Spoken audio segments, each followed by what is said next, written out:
بسم اللہ الرحمن الرحیم الحمد للہ رب العالمین والصلاة والسلام على اشرف الانبیاء وسادۃ الاتقیاء وسید المرسلین سیدنا وحبیبنا وقرۃ اعیننا محمد وعلى آلہ واہل بیتہ وصحبہ اجمعین، اما بعد فقد قال اللہ تبارک وتعالی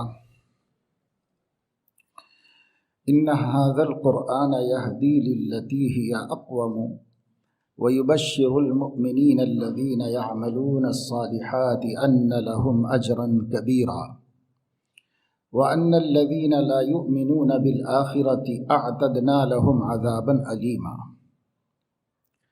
ويدعو الانسان بالشر دعاءه بالخير وكان الانسان عجولا. وقال تعالى يا أيها الذين آمنوا قوا أنفسكم وأهليكم نارا وقودها الناس والحجارة عليها ملائكة غلاظ شداد لا يعصون الله ما أمرهم ويفعلون ما يؤمرون.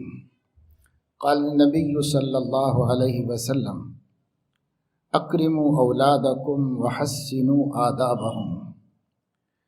وقال علیہ الصلاۃ والسلام ما نحل والد نحلا ادب من ما نحل والد ولدا افضل من ادب حسن او کما قال علیہ الصلاۃ والسلام.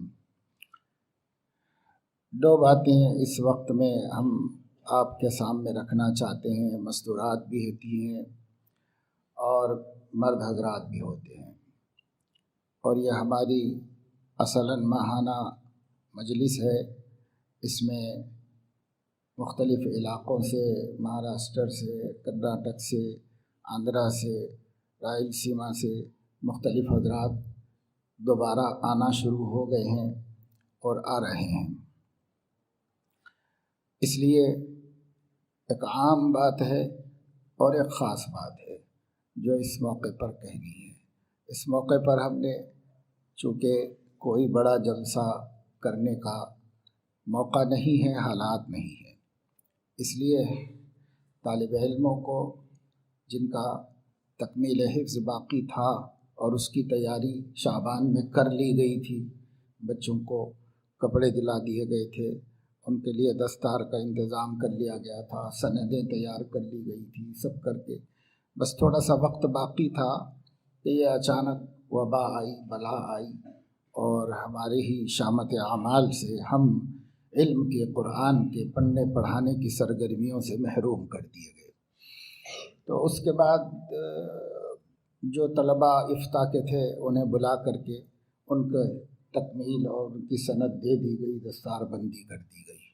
کچھ عرصے کے بعد دور حدیث کے طالب علموں کو بلا کر انہیں بھی دستار بندی کر کے انہیں بھی رخصت کر دیا گیا. جو کام انہیں کرنا ہے اس کی ہدایت دے دی گئی، ان کو جو نصیحت کرنا تھا کر دی گئی. اب اس وقت میں یہ طے ہوا کہ جو طلباء گزشتہ سال کے حافظ بن گئے تھے ان کا کام باقی رہ گیا ہے، تو انہیں اس وقت اس مجلس میں بلا لیا گیا ہے. تو تھوڑی بات اس سے متعلق اور تھوڑی بات ہماری اپنی معمول کی مجلس سے متعلق عرض کرنا ہے. اور اگر آپ غور کریں تو یہ بات کامن ہے، عام ہے، سب کے لیے ہے، سب علاقوں کے واسطے ہے. میں نے جو قرآن مجید کی ایک آیت شروع میں پڑھی ہے وہ قرآن مجید کی فضیلت و اہمیت سے متعلق ہے. قرآن کی تاثیر، قرآن کی دعوت، قرآن کا فائدہ اس سے متعلق ہے. اللہ تعالیٰ فرما رہے ہیں ان ھذا القرآن یہدی للتی ہی اقوم. یقیناً یہ قرآن وہ دولت ہے جو سیدھے رستے کی رہنمائی کرتا ہے. التی ہی اقوم، وہ راستہ جو سیدھا ہے، اس سیدھے رستے کی رہنمائی قرآن کرتا ہے. ان ھذا القرآن یہدی للتی ہی اقوم. اور یبشر المؤمنین الذین یعملون الصالحات، اور جو اس سیدھے رستے کو قبول کر کے اس سیدھے رستے پر آ جاتا ہے اور ایمان لے آتا ہے، پھر اب اعمال صالحہ میں لگ جاتا ہے، ان لہم اجرا کبیرا، وہ خوشخبری سناتا ہے ان کو کہ ان کے لیے بہت بڑا اجر اللہ کے پاس ہے، اس کی خوشخبری سناتا ہے۔ اور ان الذین لا یؤمنون بالآخرہ، جو لوگ آخرت پہ ایمان نہیں لاتے، تو قرآن بتاتا ہے کہ اعتدنا لہم عذابا علیما، ہم ان کے لیے دردناک عذاب تیار کر کے رکھے ہوئے ہیں۔ وَيَدْعُ الْإِنسَانُ بِالشَّرِّ دُعَاءَهُ بِالْخَيْرِ، انسان برائیوں کی دعائیں کرتا ہے، جس کو ہم لوگ بد دعا کہتے ہیں، تو بد دعائیں کرتا ہے اس طرح جس طرح اچھی دعائیں کرنا چاہیے۔ دعاءہ بالخیر، جیسے خیر کی دعائیں کرتے ہیں، خیر مانگتے ہیں، خیر طلب کرتے ہیں، خیر کو چاہتے ہیں، بھلائیوں کا اللہ تعالیٰ سے ہم دعا التجا کرتے ہیں، جیسے خیر کی التجا کی جاتی ہے ایسے وہ شر کی التجا کرتا ہے، برائیوں کو چاہتا ہے اپنے لیے، یا تو نادانی سے یا پھر آخرت کی اہمیت دل میں نہ ہونے کی وجہ سے وہ اپنے لیے شر مانگ رہا ہے اللہ تعالیٰ سے، جس کو خیر سمجھ رہا ہے وہ شر ہے، تو جو خیر مانگنا چاہیے تھا اس کے بجائے شر مانگ رہا ہے۔ جیسے مکہ کے مشرکین کہتے تھے اگر آپ سچے ہیں تو عذاب لا کے دکھاؤ، آپ سچے ہیں تو اللہ کا قہر اتار کے دکھاؤ، آپ سچے ہیں تو قیامت لا کے بتاؤ۔ تو یہ شر کی دعوت ہے، شر کی دعا ہے، شر کی چاہت ہے۔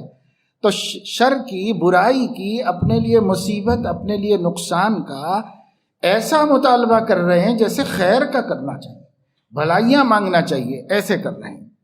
وَكَانَ الْإِنسَانُ عَجُولًا، انسان ہے بڑا جلد باز۔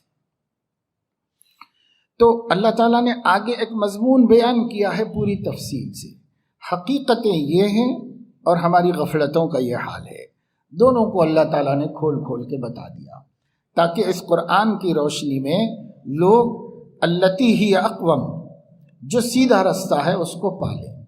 سیدھا راستہ بغاوت کا نہیں ہے، سیدھا راستہ نافرمانی کا نہیں ہے، سیدھا راستہ اطاعت کا ہے۔ سمع و طاعت کو سیدھا راستہ کہتے ہیں۔ نبی کی اطاعت، نبی کی بات ماننا، نبی کے راستے پہ چلنا، قرآن اسی کی دعوت دیتا ہے، قرآن اسی کی طرف لوگوں کو بلاتا ہے اور کہتا ہے من مانی چھوڑو، خواہشات کی پیروی چھوڑو۔ خواہشات کی پیروی یہاں نہیں کی جاتی، خواہشات کی پیروی کا بھی ایک عالم اللہ نے بنایا ہے اور وہ جنت ہے، وہاں خواہشات کی پیروی ہوگی، یہاں خواہشات کی پیروی نہیں ہوگی، یہاں خواہشات کو توڑا جائے گا اور اپنے رب کے احکام کی پیروی کی جائے گی اور اپنے رب کی ہدایتوں کی پیروی کی جائے گی۔ 4 دن کی زندگی ہے، اس زندگی میں خواہشات توڑنا سیکھ لو، اس زندگی میں اللہ کی ماننا سیکھ لو، اس زندگی میں نبی کے راستے پر چلنے کے لیے جو مشکلات پیش آئیں ان مشکلات کو گوارا کرنا سیکھو۔ چند دن کی بات ہے، بہت رہو گے بھی نہیں، رہنا چاہو گے بھی تو نہیں رہو گے اس دنیا میں۔ یہ کتنی زندگی ہے، 60 70 80 90 برس، بہت ہو گئی زندگی کسی کی۔ اب لوگ کہتے ہیں کہ 100 برس، تو کہتے اس کا Guinness book of world record میں نام لکھاؤ اس کا، کیونکہ اتنے دن جی گیا، اس کو کیوں جینا چاہیے تھا دنیا میں اتنے دن؟ تو وہ دنیا کا عجوبہ بن جائے گا جو زیادہ دن رہے گا، تو رہنا ہی نہیں ہے اس دنیا کے اندر۔ بہت کوئی آدمی گیا 80 تک گیا اور تھوڑے سے اقل قلیل 90 برس تک گئے، اور اس کے آگے کوئی گیا تو وہ دنیا میں لوگوں کے لیے حیرت کا سبب ہے۔ یعنی جینے والے بھی کہتے ہیں کہ اتنا کیسے جی لیا، اتنے دن کیسے رہ گیا دنیا کے اندر۔ جو نہیں مرنا چاہ رہے ہیں وہ بھی اس کے زندہ رہنے پر تعجب کر رہے ہیں کہ سب کیوں زندہ رہ گیا اتنا۔ تو تعجب اس لیے ہو رہا ہے کہ دنیا کی ریت معلوم ہے سب کو، دنیا کا اصول معلوم ہے کہ اتنا تو رہنا نہیں ہوتا ہے اس دنیا میں، اس سے پہلے ہی چلے جانا ہوتا ہے اس دنیا سے۔ تو اس دنیا سے چلے جانے کا سب کو یقین ہے، اس دنیا میں نہیں رہیں گے اس کا سب کو یقین ہے، ہندو کو ہے، مسلم کو ہے اور ہر مذہب والے کو ہے کہ دنیا میں موت سے کسی کو رستگاری نہیں ہے، موت سے کسی کو چھٹکارا نہیں ہے۔ جب موت سے بچنا ہے ہی نہیں تو آخر مر کے کہیں تو جاتا ہوگا۔ تو بہت سی قومیں وہ ہیں جو کہتی ہیں کہ مرنے کے بعد کچھ بھی نہیں ہے، مرنے کے بعد کچھ بھی نہیں ہے، مریں گے وہ ختم ہو جائیں گے، قصہ ختم، جلا دو، دفن کر دو، اس کے بعد وہ مٹی بن گئی، راکھ بن گئے، جو بھی بن گئے، اب ان کا وجود فنا ہو گیا، ختم ہو گیا، اب اس وجود کا کوئی مطلب ہی نہیں، آگے کچھ وجود نہیں ان کا۔ وہ یہ کہتے ہیں، بعض یہ کہتے ہیں کہ آدمی فنا ہو جاتا ہے، اس کی روح رہ جاتی ہے، اور یہی روح جو ہے وہ عدل بدل کرتی رہتی ہے۔ ایک جنم میں آدمی نے اگر اچھی زندگی گزاری تو وہ اچھے اعمال ایک جسم بن جاتے ہیں اور اس کی روح اس جسم میں آ جاتی ہے، اور پھر دنیا میں ایک اچھا انسان بڑھ جاتا ہے۔ اور اگر دنیا میں اس نے بری زندگی گزاری ہے تو اس کی روح جو ہے، اس کے اعمال برا جسم بن جاتے ہیں، اور وہ روح اس کے اندر آتی ہے اور ایک برا انسان دنیا میں وجود میں آ جاتا ہے۔ تو بعض کا خیال یہ ہے کہ بس وہ ایک دفعہ اللہ نے جتنے انسان بنائے تھے بس اتنی ہی روحیں ہیں، یہی روحیں جسم بدل بدل کے آتی رہتی ہیں۔ اچھے کام کرتے ہیں تو اچھا انسان اس دنیا میں آتا ہے، اور برے کام کرتے ہیں تو برا انسان اس دنیا میں آتا ہے۔ گویا ان کے ہاں جنت دوزخ یہی دنیا ہے، اسی دنیا میں اچھے تو اچھے، برے تو برے، واپس یہیں آ جانا ہے، اور کہیں اور عالم نہیں ہے، وہ کسی دوسرے عالم کے قائل ہیں۔ تو ایک طبقہ وہ ہے جو مرنے کے بعد فنا کا قائل ہے، ایک طبقہ وہ ہے جو مرنے کے بعد اسی عالم میں آنے کا قائل ہے، کسی دوسرے عالم کو نہیں مانتا، کسی دوسری دنیا کو نہیں مانتا۔ ایک طبقہ وہ ہے عالم آخرت کو مانتا ہے اور کہتا ہے کہ ہر انسان مر کر اس جہاں سے اس جہاں میں منتقل ہو جاتا ہے اور عالم آخرت میں چلا جاتا ہے۔ لیکن ہم لوگ اللہ کے بہت چہیتے و پیارے لوگ ہیں، اس لیے ہم کتنے بھی برے ہوں گے تب بھی جنت ہی میں جائیں گے، جہنم ہمارے واسطے نہیں ہے۔ وہ جہنم کسی کے لیے ہوگی لیکن ہمارے لیے جہنم نہیں ہے، ہمارے لیے جنت کمپلسری ہے، طے ہے جنت۔ کیوں؟ نحن ابناء اللہ واحباؤہ۔ وہ کہتے ہیں کہ لن يدخل الجنت الا من كان هودا او نصارى، جنت میں یا تو یہودی جائیں گے یا عیسائی جائیں گے، اور کوئی جنت میں نہیں جائے گا۔ جنت ہمارے باپ کی جاگیر ہے، جنت ہمارے لیے ہے۔ ایک طبقے کا یہ عقیدہ ہے۔ اللہ نے فرمایا تلک امانیہم، یہ بس ان کی امنگیں ہیں، ان کی آرزویں ہیں، حقیقت ایسا کچھ بھی نہیں ہے۔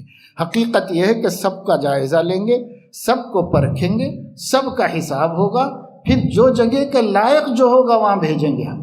چاہے اچھا ہوگا تو اچھی جگہ بھیجیں گے، برے اعمال لائے گا بری جگہ بھیجیں گے، وہ ہم طے کریں گے اس کی زندگی کو دیکھ کر، اس کے مطابق۔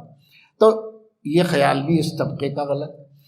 تو جو لوگ آخرت نہیں مانتے انہیں آخرت کے لیے جینے کی ضرورت ہی کیا ہے؟ ان کو آخرت کے لیے جینے کی کوئی ضرورت نہیں۔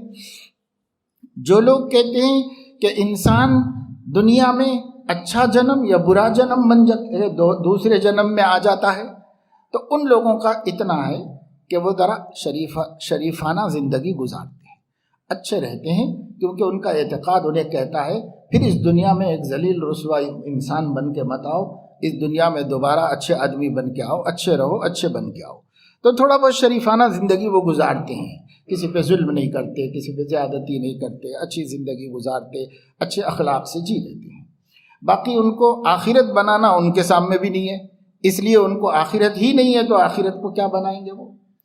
اب یہودی رہ گئے، تو یہودی کہتے ہیں ہے تو صحیح آخرت، جنت بھی ہے دوزخ بھی ہے، لیکن دوزخ وہ ہمارے واسطے نہیں، ہمارے واسطے جنت طے ہے۔ تو اب ان کو آخرت کی فکر کی کیا ضرورت ہے؟ کیسے بھی رہیں جانا جنت ہی میں ہے ان کو، تو یہ بھی نہیں کرتے اپنے آخرت کی فکر۔ اس کے بعد عیسائی ہیں، آسمانی مذہب رکھتے ہیں، کچھ عقیدے تو آسمانی اور نبیوں والے رکھتے ہیں۔ تو عیسائی لوگ کہتے ہیں مرنا ہے، دوسرا عالم بھی ہے، اس عالم میں جنت بھی ہے، جہنم بھی ہے، اور اچھے اعمال سے جنت میں جاتے ہیں اور برے اعمال سے جہنم میں جاتے ہیں، لیکن خداوند یسوع مسیح کا خون ہمارے گناہوں کا کفارہ ہو گیا ہے، اس لیے اب ہم کتنے بھی گناہ کریں، حضرت عیسیٰ جو ان کے عقیدے میں مقتول ہیں، مصلوب ہیں، اور ان کا خون بہا ہے، یہ خون بہنا ان کی امت کے قیامت تک کے گناہوں کا کفارہ ہو گیا ہے۔ لہٰذا اس بدعقیدگی کی وجہ سے عیسائیوں کو بھی نیک بننے کی کوئی ضرورت نہیں ہے۔ انہیں نیک بننے سے کیا مطلب؟ برے بننے سے، کتنے بھی برائی کریں سب ختم۔ عیسائی لوگ کیا کرتے ہیں؟ کرسمس کے موقع پر چرچ میں جاتے ہیں اور وہاں ان کا پادری بیٹھتا ہے اور اس کے سامنے ایک گلاس رکھا ہوا ہوتا ہے، اس میں چھوٹا سا سوراخ ہوتا ہے، اس سوراخ میں سر ڈال کر چپکے سے اپنے بڑے بڑے گناہوں کا ذکر کرتے ہیں، اور وہ سارے گناہ سننے کے بعد یہ کہتا ہے کہ اچھا ٹھیک ہے، چلو ہم نے تمہارے گناہ معاف کر دیے، اور اس کے سر پہ ہاتھ پھیرتا ہے، وہ سر نکالے، وہ بالکل ماں کے پیٹ سے جیسے پاکیزہ ہوں ایسے پاکیزہ آ جاتے ہیں۔ تو ہر سال بھر زنا کرو، بدکاری کرو، چوری کرو، شراب پیو، لوٹو مارو، جو چاہے کرو، اور کرسمس کے دن معافی ہو جائے گی سب ان کی۔ اور اگر اس دنیا میں نہیں ہو سکی تو حضرت مسیح کا خون ان کے گناہوں کا کفارہ ہو جائے گا، اور وہ کہتے ہیں کہ جنت میں تو ہم ہی جائیں گے۔ تو سوچئے کہ ان کو کیا ہے آخرت کی فکر، ان کو کیا ہے سیدھے رستے کی تلاش۔ تو یہ سیدھے رستے کی تلاش اس دنیا میں کسی قوم کو نہیں، کسی قوم کو نہیں ہے سیدھے رستے کی تلاش۔ سیدھے رستے کی تلاش اس دنیا کے اندر اگر کسی کے اندر پیدا ہوتی ہے تو اس کو سیدھا رستہ مل جاتا ہے، چاہے یہودی ہوں، عیسائی ہوں، ہندو ہوں، بدھسٹ ہوں، جین ہوں، سکھ ہوں، کوئی ہو، اگر اس کو سیدھے رستے کی تلاش ہے تو وہ ڈھونڈے گا، اور جب ڈھونڈے گا تو اسے سیدھا رستہ مل جائے گا، کیونکہ اللہ نے سیدھا رستہ دکھانے کے لیے قرآن نازل فرمایا ہے۔ یہ قرآن ضامن ہے سیدھا رستہ دکھانے کا، اس کا کام ہے سیدھا رستہ دکھانا۔ ان ھذا القرآن یہدی للتی ہی اقوم، یہ قرآن رہنمائی کرتا ہے اس دین کی جو سیدھا دین ہے، اس رستے کی جو سیدھا رستہ ہے، اس عقیدے کی جو سیدھا عقیدہ ہے، یہ قرآن اس کی رہنمائی کرتا ہے۔ یہ قرآن کا کام ہے۔ اگر قرآن ہے تو ہدایت ہے، قرآن نہیں تو ہدایت ختم۔ اس لیے اللہ رب العزت جب ہدایت کا سلسلہ بند کرنا چاہیں گے قرآن کو اٹھا لیں گے، علم اٹھ جائے گا، قرآن سب سے پہلے اٹھ جائے گا۔ جب قرآن اٹھا لیا جائے گا ہدایت کا رستہ بند۔ جب تک قرآن ہے ہدایت موجود ہے اس دنیا میں، جب تک قرآن ہے ہدایت موجود ہے۔ اس لیے حضور علیہ السلام نے فرمایا 2 چیزیں چھوڑ کے جا رہا ہوں، ایک اللہ کی کتاب اور ایک میرا اسوہ، میری سنت، میرا طریقہ حیات، یہ میں چھوڑ کے جا رہا ہوں۔ یہ دونوں کو ملا کر مضبوطی سے تھام لوگے تو تم بھٹک نہیں سکتے، تمہیں شیطان بھٹکا نہیں سکتا۔ لن تضلوا، ہرگز نہیں بہکو گے سیدھے رستے سے، مگر یہ دونوں کو ملانا ہے، کتاب اللہ سنت رسول اللہ، یہ دونوں کو ملانا ہے۔ اگر کوئی کتاب اللہ کو لے لے بھٹک گیا، اگر کوئی سنت رسول اللہ کو لے لے بھٹک گیا۔ جس نے دونوں کو جمع کر لیا وہ سیدھے رستے پر ہے، کیونکہ دونوں کے مجموعے میں ہدایت ہے۔ قرآن کو اللہ نے ہدایت کہا ہے بے شک، لیکن نبی پاک صلی اللہ علیہ وسلم کی تعلیمات بیان قرآن ہیں، بیان قرآن۔ قرآن میں اللہ رب العزت نے فرمایا ان علینا جمعہ وقرآنہ، اور اس کے آگے فرمایا ثم ان علینا بیانہ۔ اس قرآن کی حفاظت بھی ہمارے ذمے ہے، اور اس قرآن کا بیان نازل کرنا اور اس بیان کی حفاظت کرنا بھی ہمارے ذمے ہے۔ تو اللہ نے اپنی ذمہ داری میں رکھا، قرآن بھی اللہ نے اتارا، بیان قرآن بھی اللہ نے اتارا۔ بیان قرآن کہاں ہے؟ وہ سیدنا محمد الرسول اللہ صلی اللہ علیہ وسلم کی سنتیں ہیں، حضور علیہ السلام کی سنتیں، حضور علیہ السلام کی حدیثیں نہیں، حضور علیہ السلام کی سنتیں۔ کیونکہ حضور نے یہ نہیں فرمایا کہ میں تمہارے درمیان قرآن حدیث چھوڑ کے جا رہا ہوں، یہ نہیں فرمایا، بلکہ یہ فرمایا کتاب اللہ و سنت رسولہ، اللہ کی کتاب اور اس کے رسول کی سنت چھوڑ کے جا رہا ہوں۔ تو کتاب و سنت کا مجموعہ ہدایت ہے، کتاب و سنت کا مجموعہ اسلام ہے، کتاب و سنت کے مجموعے میں دین ہے۔ اگر کوئی قرآن میں تلاش کرے اسے دین نہیں مل سکتا پورا، اور اگر کوئی حدیثوں میں تلاش کرے تو پورا دین نہیں مل سکتا۔ پورا دین ملے گا دونوں کو جمع کرنے سے، دونوں کو جمع کرنے سے، قرآن کو، بیان قرآن کو، دونوں کو جمع کریں گے، کتاب اللہ کو، سنت رسول اللہ کو، دونوں کو جمع کریں گے، تب جا کے یہ دین ملے گا۔ اس لیے قرآن مجید پڑھ لینا کافی نہیں۔ بہت سے لوگ صرف قرآن پڑھتے رہتے ہیں اور صرف قرآن سمجھنے کی باتیں کرتے رہتے ہیں، اور وہ کہ آیت سے ایسی آیتیں پیش کرتے ہیں، جیسے میں نے ایک آیت پیش کی، ان ھذا القرآن یہدی للتی ہی اقوم، یہ قرآن ہی سیدھا رستہ دکھاتا ہے، یہ قرآن سیدھے دین کی تعلیم دیتا ہے۔ تو کہتے ہیں قرآن کافی ہے نا، تو قرآن مجید پکڑ لی انہوں نے اور کہا قرآن پڑھو، قرآن سمجھو، قرآن پڑھو، قرآن سمجھو، اور اسی میں لگ گئے۔ اور یہ جو کہتے ہیں نا کہ بے سمجھے پڑھنے سے کوئی فائدہ نہیں، یہ بات ہم بھی مانتے ہیں، لیکن یہ جو دوسرے عام لوگ کہتے ہیں، ان کے کہنے ہمارے کہنے میں زمین آسمان کا فرق ہے، زمین آسمان کا فرق ہے۔ اس لیے کہ وہ یہ کہتے ہیں قرآن سمجھے بغیر نہیں پڑھنا چاہیے، تو اس کا مطلب ان کے پاس یہ ہوتا ہے قرآن کا ترجمہ بھی پڑھنا چاہیے، قرآن کا ترجمہ بھی پڑھنا چاہیے، اور ترجمہ پڑھ کے خود سمجھ لینا چاہیے۔ یہ تو سراسر گمراہی کا نام ہے، سراسر گمراہی کا نام ہے، یہ ہدایت نہیں ہے۔ ہم کہتے ہیں قرآن پڑھو، قرآن سمجھو، سنت و رسول اللہ کو لے کر، جب تک حدیثوں کو جوڑا نہیں جائے گا قرآن کریم کو سمجھ نہیں سکتے۔ چنانچہ بہت سے فہم قرآن کے مدعی پورے گمراہ ہو گئے، پورے 100% گمراہ ہو گئے، اور ان کی اپنی ہر گمراہی کی دلیل قرآن ہے، قرآن کی آیت، قرآن کی آیت، قرآن کی آیت، 100%۔ جیسے مسعود احمد بھی ہے، جماعت المسلمین کا بانی اور محرک ہے۔ یہ مسعود احمد کیا ہے؟ یہ ہر بات قرآن سے کہتا ہے، ہر بات قرآن سے، تو لوگ مرعوب ہو گئے، جدید تعلیم یافتہ طبقہ مرعوب ہو گیا۔ اس نے کہا بھائی ہدایت قرآن میں ہے، اور یہ ہمارا قائد جو ہے وہ ہر بات قرآن سے کہتا ہے۔ ہر وہ بات جو قرآن سے، نبی کی سنت کی روشنی لیے بغیر کہی گئی گمراہی ہے۔ اس لیے قرآن سے کہنا کافی نہیں ہے کہ قرآن سے کہہ دیں، قرآن سے۔ حضور علیہ السلام فرمایا ایک زمانہ آئے گا، وہ جلد آئے گا، کچھ کھا پی کے موٹے ہو جانے والے لوگ، یعنی غافل قسم کے لوگ، وہ تکیوں پہ ٹیک لگائے بیٹھیں گے، صوفوں پہ اور تکیوں سے ٹیک لگا کے بیٹھیں گے، اور وہ کہیں گے حسبنا کتاب اللہ، ہمیں اللہ کی کتاب کافی ہے۔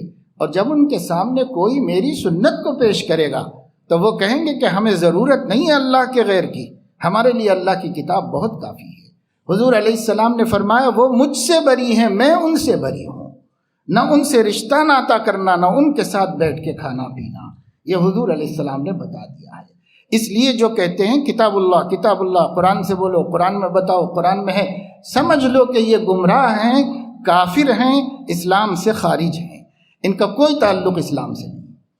پوری امت کے نزدیک، یہ کوئی میں بیٹھ کے میں میری بات نہیں کہہ رہا ہوں، پوری دنیا کے علماء امت کے نزدیک اہل قرآن کافر ہیں، اسلام سے خارج ہیں۔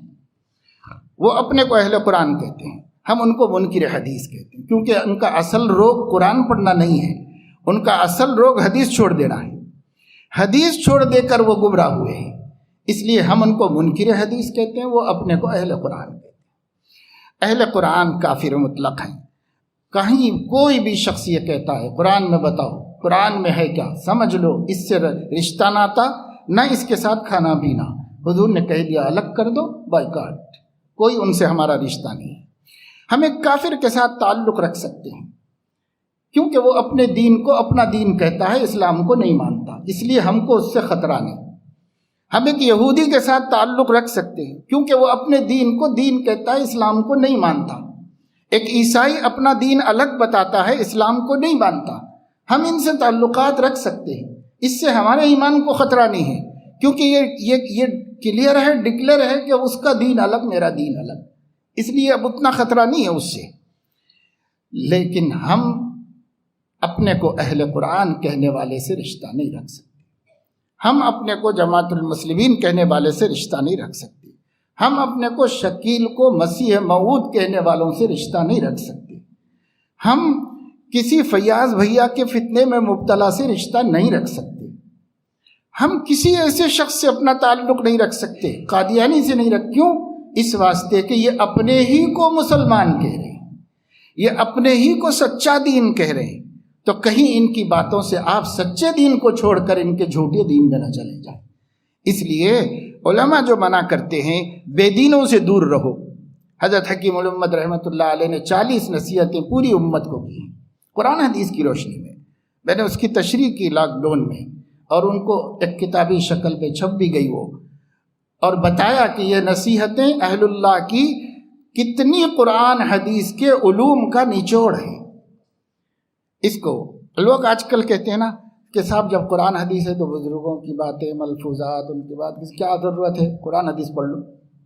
لیکن دیکھو ایک ایک بات میں کتنی آیتیں، کتنی حدیثیں آ گئی ہیں قرآن کی۔ اس لیے میرا ایک عرصے سے خیال تھا کہ اس کی شرح کرنا چاہیے، اور ایسے بد دماغوں کا دماغ صحیح ہونا چاہیے جو یہ سمجھتے ہیں کہ بزرگوں کے ملفوظات میں کیا رکھا ہے۔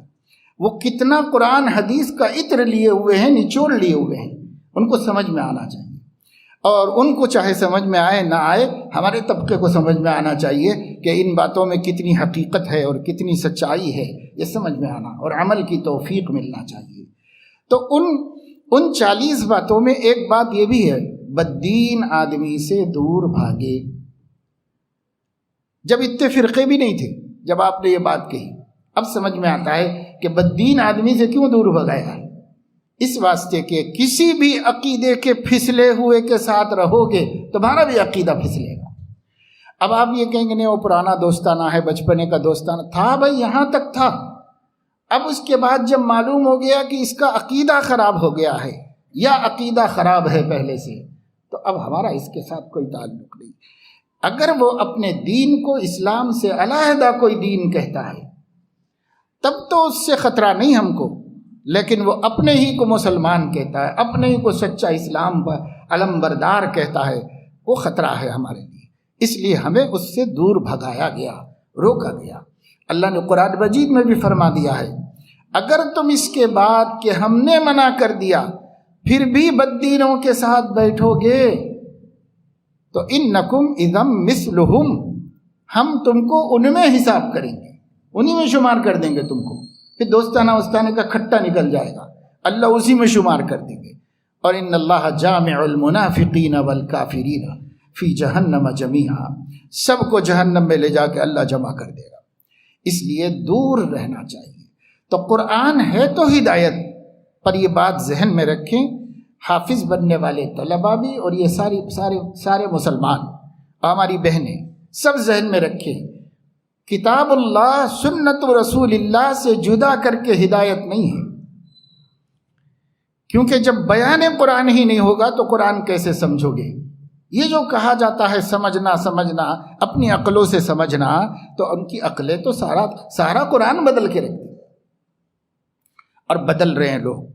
ان کو قرآن پڑھ کے یہ سمجھ میں آ گیا، ان کو ترجمہ پڑھ کے یہ سمجھ میں آ گیا، ان کو ترجمہ پڑھ کے یہ سمجھ میں آ گیا، لوگوں نے طلاقیں دلوا دی، اور لوگوں نے قرآن پڑھ کے بہت سے حرام کو حلال کر لیا، ان کو قرآن سے ویسا سمجھ میں آ گیا، تو وہ ان کی سمجھ ہے، وہ اللہ کا دین ہے۔ جو نبی سمجھے وہ قرآن ہے، اور جو نبی اور ان کے اصحاب نہیں سمجھ سکے وہ قرآن کیسے ہوگا؟ وہ قرآن نہیں ہوگا۔ نبی اس لیے کہ ان پر ہی اترا ہے، صحابہ کا سمجھنا اس لیے کہ ان کے سلسلے میں اترا ہے قرآن، ان کے سامنے اترا ہے، ان کے سوالوں کے جواب میں اترا ہے، اور ان کی غلطیوں پر اترا ہے، اور ان کی خوبیوں پر اترا ہے۔ اس لیے پورے صحابہ کے مجموعے کی زندگی قرآن سے جڑی ہوئی ہے۔ اگر یہ سب آپ کے سامنے نہیں تو آیت کا کیا مطلب ہے؟ آپ کو کیسے سمجھ میں آئے گا؟ آیت کس بیک گراؤنڈ میں، کس پس منظر میں اتری ہے، کیسے پتہ چلے گا آپ کو؟ جب وہ نہیں سمجھ میں آئے گا تو یہ نہیں سمجھ میں آئے گا۔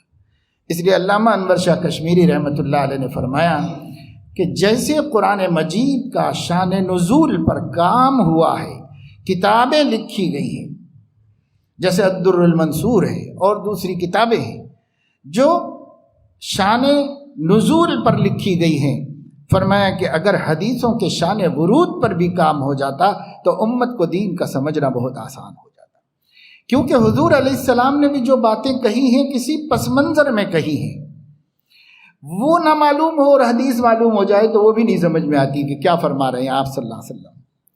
اس لیے فہم قرآن کے لیے حضور علیہ السلام اور ان کے اصحاب کی باتوں سے واقف ہونا کمپلسری ہے۔ جو انہیں ہٹا کر سائڈ میں قرآن سمجھے گا وہ سیدھے رستے کو کبھی نہیں پا سکے گا۔ اب لوگ کہتے ہیں کہ صاحب یہ بات آپ کیا کر رہے ہیں؟ قرآن خود جب دعویٰ کر رہا ہے کہ میں سیدھا رستہ دکھاتا ہوں تو پھر دوسروں کی کیا ضرورت آ رہی ہے اس کے اندر؟ یہ کہاں سے آپ نے لایا؟ تو ان لوگوں کو یا تو وہ بیچارے نادان ہوں گے یا وہ بیچارے دانا دشمن ہوں گے۔ وہ صرف کنفیوژن پیدا کرنے کا کام کرتے ہیں، وہ شیطان کے ایجنٹ ہیں، ان کا کام ہی کنفیوژن پیدا کرنا، ان کا کام ہے۔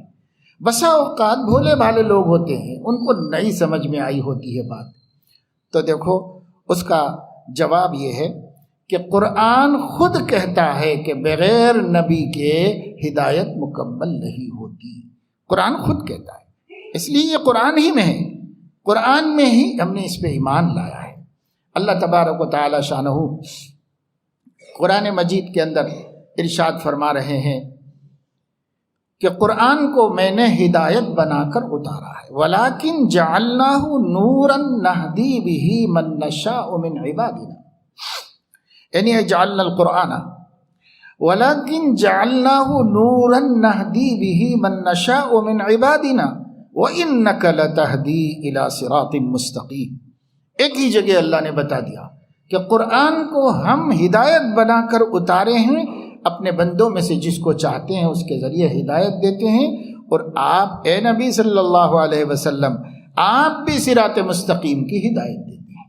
تو یہ دونوں مل گئے نا، دونوں کے مجموعے سے ہمارے سامنے حق آئے گا، ہمارے سامنے قرآن آئے گا۔ قرآن سمجھا نہیں جا سکتا، اور آپ کو میں نے اس سے پہلے بتایا، بار بار بتایا، امام اعظم ابو حنیفہ رحمہ اللہ فرماتے ہیں لولا السنت لما فہم احد منا القرآن، اگر سنت نہ ہوتی، یعنی حضور علیہ السلام کی سنتیں نہ ہوتی، بیان قرآن نہ ہوتا، تو ہم میں سے کوئی قرآن ہی کو نہ سمجھ پاتا۔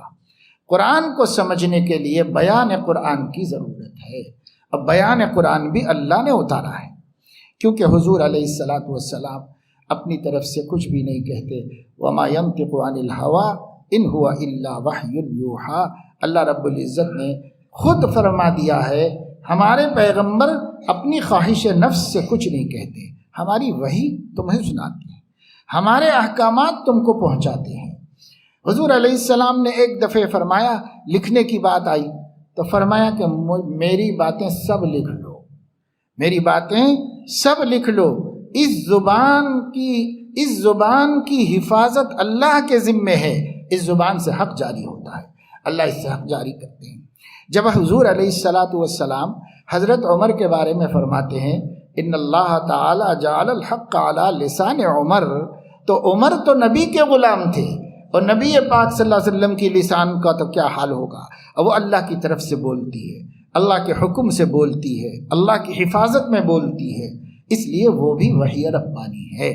اس کو وحی غیر مطلوع کہتے ہیں، اس کو وحی مطلوع کہتے ہیں۔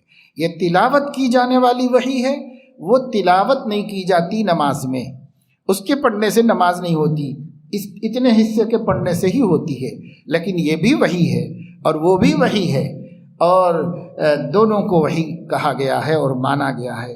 اس لیے قرآن مجید کے بارے میں ہمیں اچھی طرح سمجھ لینا چاہیے کہ قرآن اللہ کی کتاب ہے، ہدایت نامہ ہے، دستور حیات ہے، اللہ نے زندگی کا ایک کامیاب نظام اس میں رکھا ہے، اس میں عبرت و موعظت اللہ نے رکھے ہیں، اس کے اندر اللہ تبارک و تعالی شانہ نے ہمارے واسطے پچھلے زمانے کے لوگوں کے حالات رکھے ہیں، اس میں اللہ رب العزت نے آنے والے زمانے کے حالات کا اشارہ دیا ہے، اس میں اللہ تبارک و تعالی شانہ نے احکام نازل فرمائے ہیں، اس میں حلال و حرام رکھا ہے، اس میں جائز و ناجائز رکھا ہے، اس کے اندر اللہ رب العزت نے ہماری زندگیوں کے قضایا اور لڑائی اور جھگڑے اور فتنوں کا حل رکھا ہے، اس میں اللہ تعالیٰ نے سب کچھ رکھا ہے، لیکن یہ ہے اشارے، اور اس کا بیان حضور علیہ السلام کی زبان مبارک میں رکھا ہے، ان کے سینے میں اللہ نے ڈالا اور انہوں نے زبان مبارک سے بیان کیا،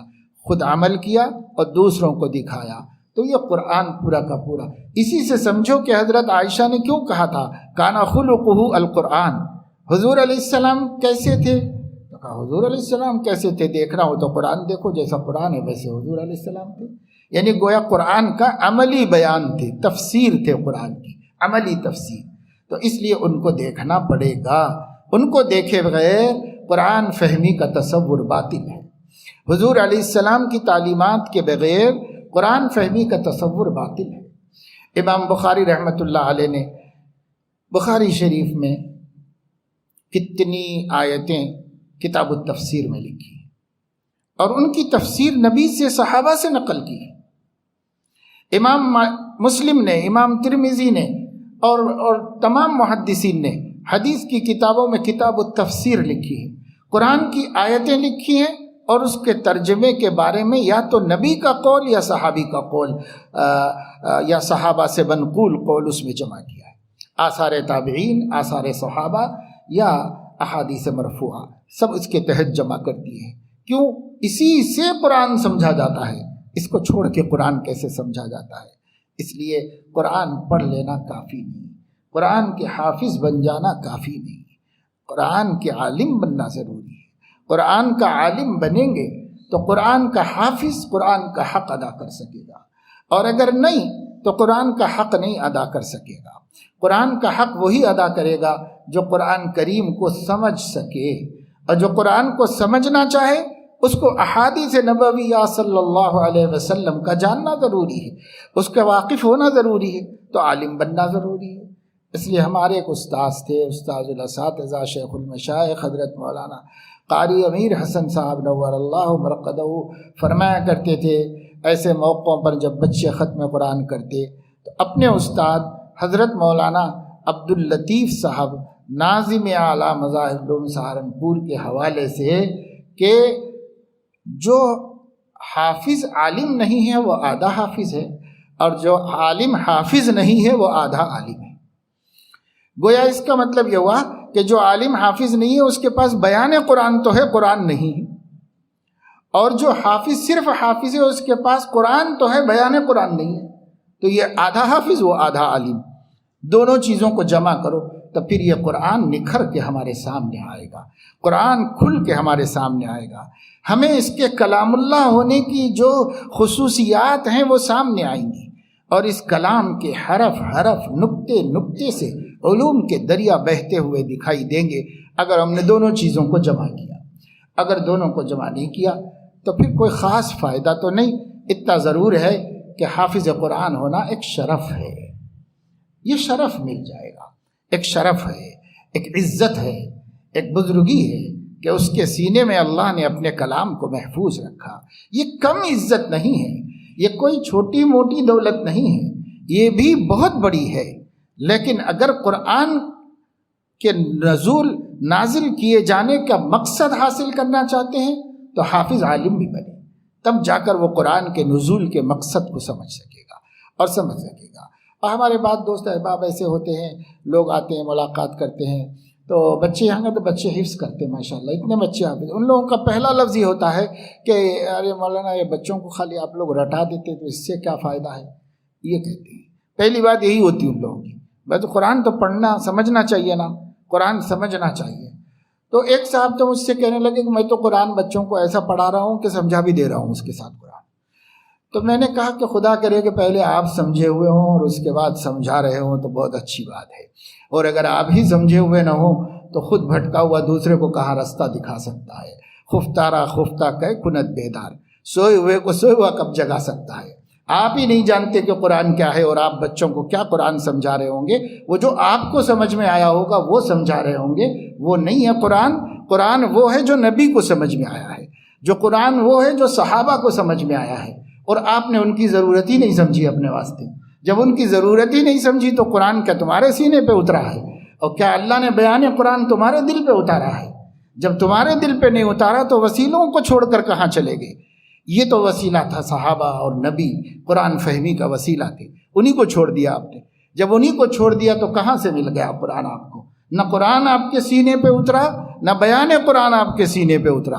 وہ بھی نبی پر اترا، وہ بھی نبی پر اترا، اور نبی کے صحابہ نبی سے ڈائریکٹ لیے ہوئے ہیں، اس لیے ان کو چھوڑ کر کوئی بات سب عبث ہے، گمراہی ہے، سراسر گمراہی ہے، ان غلطیوں سے نکلیے۔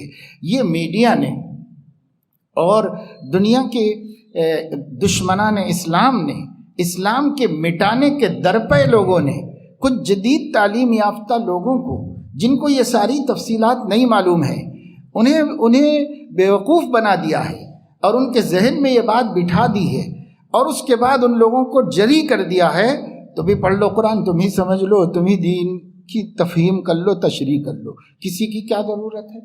تو اگر ایسا ہوتا تو اللہ تعالیٰ آپ ہی کے دل پہ اتار دیے ہوتے۔ اللہ رب العزت کو بھی کیا ضرورت تھی کہ وہ نبی کے دل پہ اتاریں، اور نبی کے دل پہ اتار کر پھر بیان بھی اتاریں، پھر اس بیان کا صحابہ کو وارث بنائیں، پھر صحابہ سے تابعین، تابعین سے تبع تابعین، اور پھر یوں ہوتے ہوتے دین ہم تک پہنچے۔ اللہ کو اتنی مشکلات پیدا کرنے کی کیا ضرورت تھی؟ لیکن یہی نظام فطرت انسانیت کے مطابق تھا، اللہ نے اسی کو قائم کیا۔ لوگوں نے بہت کہا تھا کہ اکٹھے کیوں نہیں اترا قرآن؟ اسے لوگوں نے اعتراض کیا تھا، لولا نزل علیہ القرآن جملۃ واحدہ۔ تو اللہ نے فرمایا کہ وجہ تفصیل نہیں بتائی اللہ نے، بس اللہ نے فرمایا کذالک، ہاں ہم نے ایسے ہی اتارا ہے۔ کیوں؟ لنثبت به فؤادک ورتلناہ ترتیلا، تاکہ آپ کے قلب میں ہم اس کو مضبوطی سے بٹھا دیں، اور تاکہ ہم آہستہ آہستہ اس کو ہم سمجھا دیں اور واضح کر دیں۔ تو لوگ اعتراض کرتے ہیں، ہر اعتراض کا جواب دینے کی کوئی ضرورت نہیں ہے۔ سچائی بتاؤ، سچائی پیش کرو، حقیقت واقعہ پیش کرو۔ جب یہ سامنے آئے گا تو دودھ کا دودھ، پانی کا پانی ہو جائے گا۔ جن کے دماغ متاثر ہو چکے ہیں دشمنان اسلام کی سازشوں سے، وہ ہرگز نہیں مانیں گے، وہ اپنے ہی رستے پہ رہیں گے۔ اور جن کے دماغ متاثر نہیں ہوئے، بیچارے بھولے تھے، سمجھ نہیں پائے تھے، سمجھ جائیں گے۔ دیکھو حضرت مفتی محمود حسن صاحب گنگوہی رحمۃ اللہ علیہ بہت بڑے عالم دین گزرے ہیں، علماء طلباء تو جانتے ہیں، ہندوستان کے فقیہ العصر تھے، مفتی اعظم تھے دارالعلوم دیوبند میں، بڑے عالم تھے۔ حضرت مفتی محمود حسن صاحب گنگوہی رحمۃ اللہ علیہ نے ایک دفعہ ارشاد فرمایا، ایک ہوتی ہے غباوت، ایک ہوتی ہے غوایت، دو لفظ عربی کے بتائے، مصدر عربی کے، ایک ہے غباوت اور ایک ہے غوایت۔ فرمایا غباوت کا تو حل ہے اس دنیا میں، غوایت کا کوئی حل نہیں۔ غباوت کے معنی ہے کم فہمی، اور غوایت کے معنی ہے بھٹکنا، راستے سے گمراہ ہو جانا، یہ غوایت ہے۔ تو فرماتے کچھ لوگ غباوت میں مبتلا ہیں، کچھ غوایت میں مبتلا ہیں۔ غوایت میں مبتلاؤں کا کوئی حل نہیں ہے، اللہ نے بھٹکا دیا ہے، بھٹک گئے ہیں، ان کا کوئی حل نہیں ہے۔ جو غباوت میں مبتلا ہیں ان کا حل ہے، حل یہ ہے کہ جنہیں اللہ نے علم و فہم دیا ہے، وہ جب ان کو سمجھائیں گے تو وہ سمجھ لیں گے، کیونکہ ان کی عقل اکیلی نہیں چل سکی، ان کی عقل کو ہیلپ کیا گیا تو اس نے سمجھ لیا، مان لیا، اور سیدھے رستے سے وہ نہیں ہٹے، اور وہ ہٹنا بھی نہیں چاہ رہے تھے، اس لیے وہ سمجھ گئے۔ تو علماء کا علم غباوت کا حل بن جائے گا، لیکن دنیا کے کسی بڑے سے بڑے ہادی کی طاقت وہ غوایت کا حل نہیں بن سکتی۔ یہاں تک کہ نبی کی ہدایت کی قوت، فیضان کی قوت، وہ بھی غوایت کا حل نہیں نکال سکتی۔ کیا ہوا؟ ابو طالب مسلمان ہوئے؟ نہیں ہوئے۔ ابو لہب، ابو جہل، یہ غبی لوگ نہیں تھے، یہ بہت ذہین لوگ تھے، لیکن انہوں نے خود اپنے لیے بھٹکنے کو پسند کر لیا تھا، اس لیے نبی ان کو ہدایت نہیں دے سکے۔ اللہ نے فرمایا انک لا تہدی من احببت ولکن اللہ یہدی من یشاء۔ اسی لیے ہر خطبے میں کہا جاتا ہے من یضلل اللہ فلا ہادی لہ ومن یہد اللہ فلا مضل لہ۔ اللہ جس کو ہدایت دے دے اسے کوئی بھٹکا نہیں سکتا، اور جسے اللہ بھٹکا دے اسے کوئی ہدایت نہیں دے سکتا۔ اس لیے غوایت سے خدا کی پناہ مانگنا چاہیے۔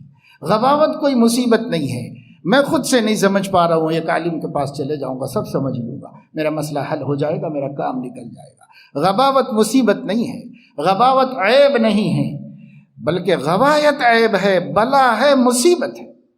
اس سے اللہ کی پناہ مانگنی چاہیے کہ اللہ ہمیں بھٹکنے والوں میں شمار مت فرما، ہمیں ان لوگوں میں مت کر دے جس کو تجھے ہدایت دینے سے دستبرداری اختیار کرنی ہے، اس سے ان لوگوں میں ہمیں مت کر دے۔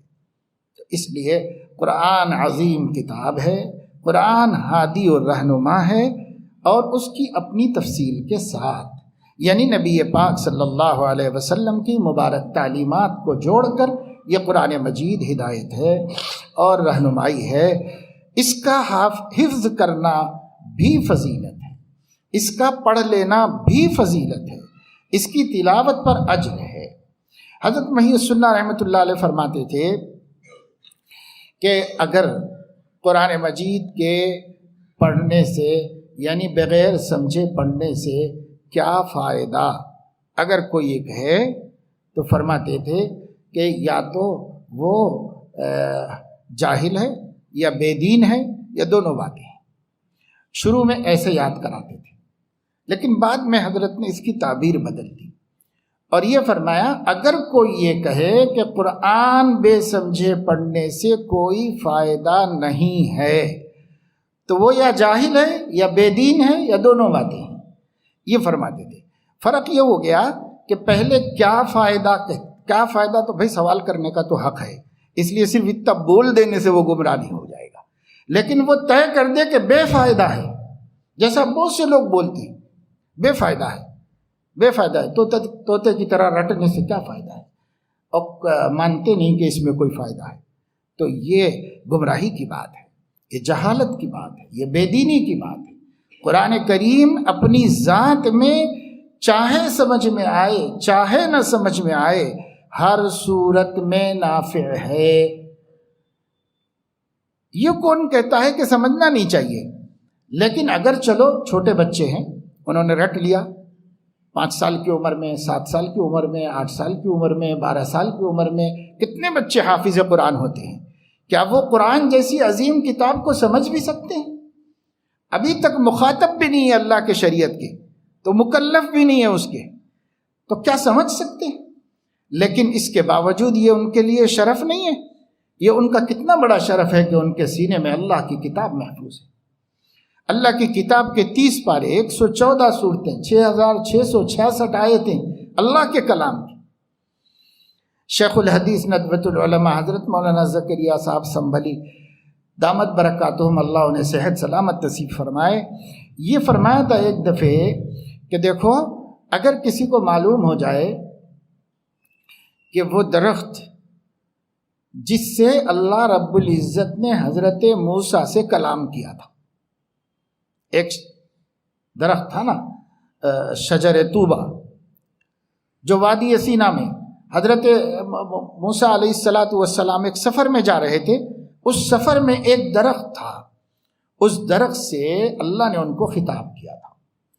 ایسا لگ رہا تھا کہ درخت میں سے خطاب ہو رہا ہے، درخت میں ایک آگ جل رہی تھی، روشنی ہو رہی تھی، اس آگ میں سے آواز آ رہی تھی، آواز تو ہر جانب سے آ رہی تھی، کیونکہ اللہ کی آواز کو سمت نہیں ہے، کسی جہت سے نہیں آتی، اس لیے اللہ تعالیٰ کی آواز ان کو ہر طرف سے آئی، سب طرف سے سنائی دے رہی تھی، لیکن ایک جگہ سے آئی۔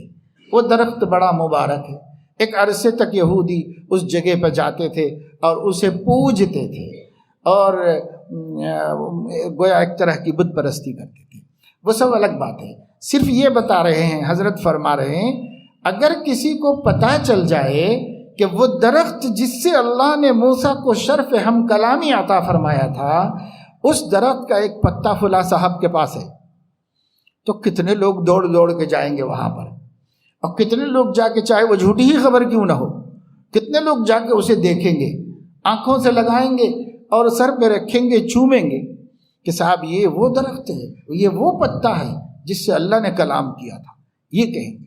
اور کتنے لوگ کریں گے، اور کرنا بھی چاہیے، عقیدت کا تقاضا تو یہی ہے، اللہ کی ذات عالی سے محبت کا تقاضا تو یہ ہے، لیکن مطلب عقل ہونا چاہیے، اب ممکن نہیں ہے اس کا ہونا، اس لیے عقل بھی ہونی چاہیے، لیکن اگر فرض کرو ہو اور لوگ اس پہ کریں، اور چلو وہ تو نہیں ملتا، لیکن غلاف کعبہ تو مل جاتا ہے لوگوں کو، اور اس کے پاس، کسی کے پاس غلاف کعبہ ہے تو غلاف کعبہ کا دھاگا بھی کسی کے پاس ہے تو ہم عزت سے اس کو دیکھتے ہیں، عزت سے ہاتھ بھی لیتے ہیں۔ لیکن حضرت فرماتے تھے غلاف کعبہ 1 سال کعبے پہ رہا ہے، مخلوق کا بنایا ہوا ہے، کپڑا ہے، لیکن صحبت رہی ہے اللہ کے گھر کی۔ اس صحبت نے آپ کو اس صحبت کی وجہ سے اتنی عزت آپ نے اس کو دی۔ اور ایک کسی کو مل جائے اللہ کے نبی صلی اللہ علیہ وسلم کا بال، منہ مبارک، منہ بال کو کہتے ہیں، منہ مبارک، اور اگر وہ سند کے اعتبار سے صحیح ہو، ہمارے لیے بھی احترام واجب ہے، ہمارے ذمے بھی اس کی زیارت و احترام واجب ہے، لازم ہے۔ اگر موقع مل جائے اور دکھ جائے، استغنا برتنا حضور علیہ السلام سے جفا ہے، بشرطے کہ وہ صحیح ہو، صحیح سند کے ساتھ محفوظ ہو، اس لیے کہ محفوظ ہونا ممکن ہے تمام علماء کے نزدیک، حضور کے بالوں کا محفوظ ہونا ممکن ہے۔ تو اس لیے اگر وہ سب چیزیں عزت کی ہیں تو مولانا نے یہ فرمایا تھا کہ ایک بچہ حافظ قرآن بن گیا ہے اور اس کے سینے میں اللہ کے کلام، ایک کلام نہیں، وہاں تو اللہ نے اتنا کہا تھا اننی انا اللہ لا الہ الا انا فاعبدنی واقم الصلاۃ لذکری ان الساعۃ آتیۃ لا ریب فیہا، اللہ نے اتنی تو فرمایا تھا، اتنی چند باتیں وہ بھی قرآن میں آ گئی ہیں، اور وہ سب ملا کر 6666 اللہ کی باتوں کا حافظ ہے، اور اس نے سینے محفوظ کر لیا۔ اور 3 برس 4 برس مسلسل صبح شام، فجر سے پہلے، مغرب کے بعد، عشاء کے بعد پڑھ کے سناتا رہا، پڑھتا رہا، سنتا رہا۔ تو کیا یہ بچہ آپ کی نظر میں قابل احترام نہیں ہوا؟ یہ عزت والا نہیں ہوا آپ کی نظر میں کہ آپ اس کو اپنے سینے سے لگائیں، آپ اس کو عزت کی نظر سے دیکھیں، جو دن رات اللہ کے قرآن کی 6500 آیتیں پڑھ رہا ہے اور اس کے سینے میں محفوظ ہے۔ تو بات یہ ہے کہ اگر اخبار میں آ جائے کہ ایک صاحب روٹی بیل رہے تھے، سیک رہے تھے، تو اس پر محمد لکھا ہوا بن گیا، وہ روٹی دیکھنے کے لیے بھیڑ لگ گئی، پلو اوڑھ کے عورتوں کی سب کھڑے ہوئے لائن لگا کے وہ روٹی دیکھنا۔ ایک صاحب نے بیگن کاٹا تھا تو اس کے اندر اللہ لکھا ہوا نظر آیا، بیج ایسے جمے ہوئے تھے کہ اللہ کی طرح دکھائی دیا۔ اب وہ بیگن کی زیارت کے لیے محلے والوں کی لائن لگی ہوئی، ان کے گھر میں بیگن کی زیارت کر رہے ہیں، کیوں؟ اس واسطے کہ اس کی بیجوں کی ترتیب سے ایسا سمجھ میں آیا کہ اللہ جیسے لکھا ہوا ہے۔ اب ایک بار آسمان میں ابر ادھر ادھر ہوا تو جاتے جاتے ابروں کی ترتیب کچھ ایسی بن گئی کہ آپ کو محمد لکھا ہوا دکھا یا آپ کو اللہ لکھا ہوا دکھا۔ تو حقیقت میں تو یہ سب کچھ بھی نہیں ہے نا، حقیقت میں کچھ بھی نہیں ہے، لیکن عقیدت ہمیں اس کے احترام پہ مجبور کرتی ہے۔ لیکن جس کے سینے میں حقیقت موجود ہے 6500 آیتوں کی، اس کی عزت پہ کیوں نہیں ہم اس کی عزت کرنا چاہتے؟ ہمارے پاس کوئی وقت نہیں ہے۔ آپ کا بیٹا انجینئر ہوا، پورا خاندان عزت کر رہا ہے اس کی۔ آپ کا بیٹا ڈاکٹر بن گیا، پورے خاندان کی زبان پہ ہے یہ فلاں صاحب کا بچہ ہے، یہ ڈاکٹر بن گئے ہیں، یہ ڈاکٹر بن گئے ہیں، میڈیسن بن گئے ہیں، لیکن خود باپ میرا بیٹا حافظ ہے، بولنے سے شرم آ رہا ہے۔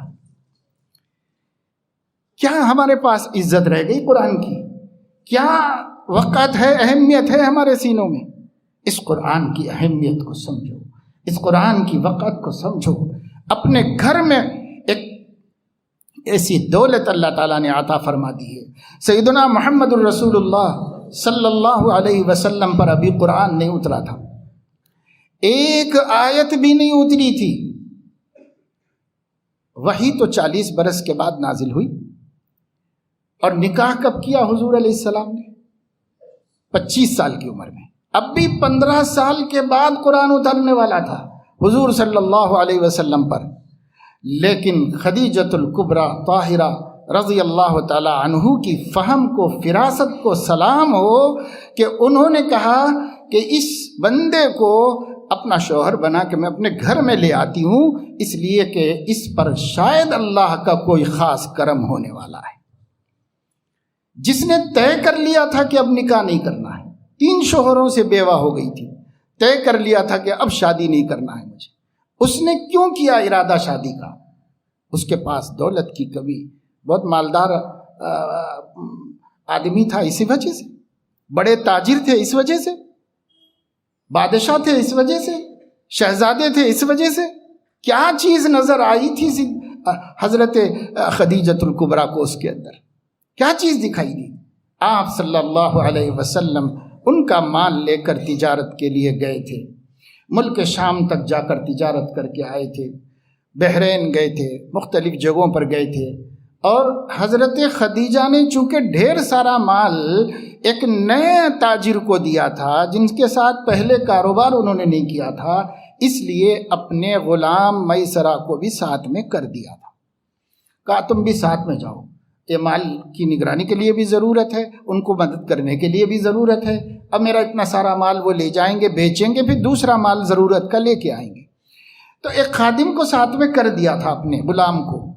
یہ میسرہ اللہ کی طرف سے ساتھ کرائے گئے تھے، یہ مکے سے ساتھ تھے، ہمارے نبی کی جوانی میں 25 سال کی عمر میں مکے سے ساتھ میں تھے، واپس مکہ آنے تک سفر میں، حضر میں، دن میں، رات میں، ہر حال میں آپ کے ساتھ تھے۔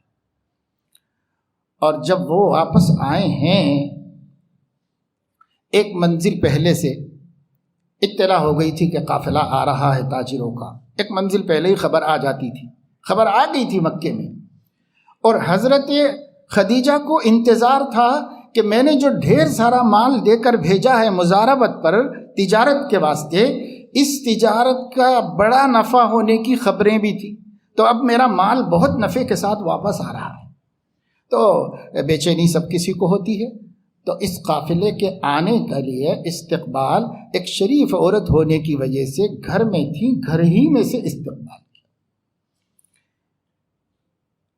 انہوں نے دیکھا کہ دوپہر کا وقت ہے اور دھوپ میں یہ قافلہ آ رہا ہے، سارے لوگ تپتی دھوپ میں سفر مکمل کر رہے ہیں، ان سب میں ایک اللہ کا بندہ ہے جس پر ابر مہربان ہے اور وہ سایہ کیے ہوئے ہے اس کے اوپر۔ کوئی بات ہے، اب یہ میسرہ گھر میں آئے، یہ تھکتے نہیں تھے، مسلسل بولتے تھے، مسلسل بولتے تھے۔ طبقات ابن سعد میں ہے، سیرت کی دوسری کتابوں میں ہے، اتنا بولتے تھے، اتنا بولتے تھے کہ کہتے ہیں کہ بسا اوقات وہ بولتے بولتے تھک جاتے تھے، لیکن ان کے بولنے کا سلسلہ ختم نہیں ہوتا تھا۔ حضرت خدیجہ کو کیا بولتے تھے کہ اللہ کا بندہ عجیب ہے، اس اللہ کے بندے کے ساتھ یہ دیکھا میں، اس اللہ کے بندے کے ساتھ یہ دیکھا، مجھے یہ نظر آیا، مجھے یہ نظر آیا۔ یہ کہیں رکتے تو درخت ان کے سامنے جھک جاتے، یہ کہیں دھوپ آ جاتی تو کبھی ایسا نہیں ہوا کہ ان کو سائبان کرنا پڑا، سائبان ان کے ساتھ ہی چلتا رہتا، یہ کہیں چلے جائیں کبھی یہ دھوپ میں نہیں گئے، ہمیشہ سائے کے اندر چلتے رہے، غیب سے ابر ان کو سایہ کرتا رہتا تھا۔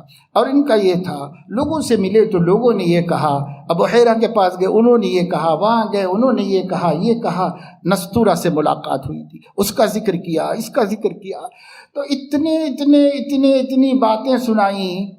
حضرت خدیجہ سنتی رہیں، سمجھتی رہیں، سنتی رہیں، سمجھتی رہیں۔ ان کے ایک بھائی وہ عیسائیت کے عالم تھے، تو ان کے پاس بھی کچھ باتیں آسمانی تعلیمات کی موجود تھیں، وہ جانتی تھی، اور حضرت خدیجہ نے اب اپنے من میں یہ بات طے کر لی کہ یہ چھوٹا موٹا آدمی نہیں ہے، یہ کمالات کسی معمولی آدمی کے نہیں ہیں، یہ کسی غیر معمولی ہستی کے کمالات ہیں، یہ ایسی چیزیں عام طور سے ہوتی نہیں۔ بے شک شریف لوگوں میں بہت اچھی خوبیاں ہوتی ہیں، اچھی باتیں ہوتی ہیں، لیکن یہ ان سب سے ہٹ کے ہے، یہ نرالے کمالات ہیں جو عام آدمیوں میں ہو نہیں سکتے، چاہے کتنے ہی شریف۔ وہ خود ایک شریف خاندان سے تعلق رکھتی تھی، وہ خود بہت معزز خاتون تھی، لیکن ان کا یہ سب کا کمال نہیں ہے، یہ خاص کسی کے ساتھ ہوتا ہے، خاص لوگ۔ اب حضرت خدیجہ نے طے کر لیا کہ یہ آگے چل کے اور بہت کچھ ہونے والا ہے، یہ تو ابھی تک کے قصے ہیں، لیکن آگے کچھ بہت ہوگا، کوئی دولت ان کو ملے گی آسمان سے، اور اللہ ان کے اوپر کوئی اپنی پیار کا، اپنی محبت کا ظہور فرمائے گا۔ یہ بندہ خاص بندہ ہے، لہٰذا میں بیوہ تو ہوں ہی، کیوں نہ ایسا کروں کہ زیادہ سوچے سمجھے بغیر اس شرف کو پہلے گھر میں لاؤ، اس دولت کو گھر میں لے آؤ اپنے، تاکہ اس کو جو کچھ ملے وہ خدیجہ کے گھر میں آئے، اس لیے اس کو اپنے گھر میں لے گیا۔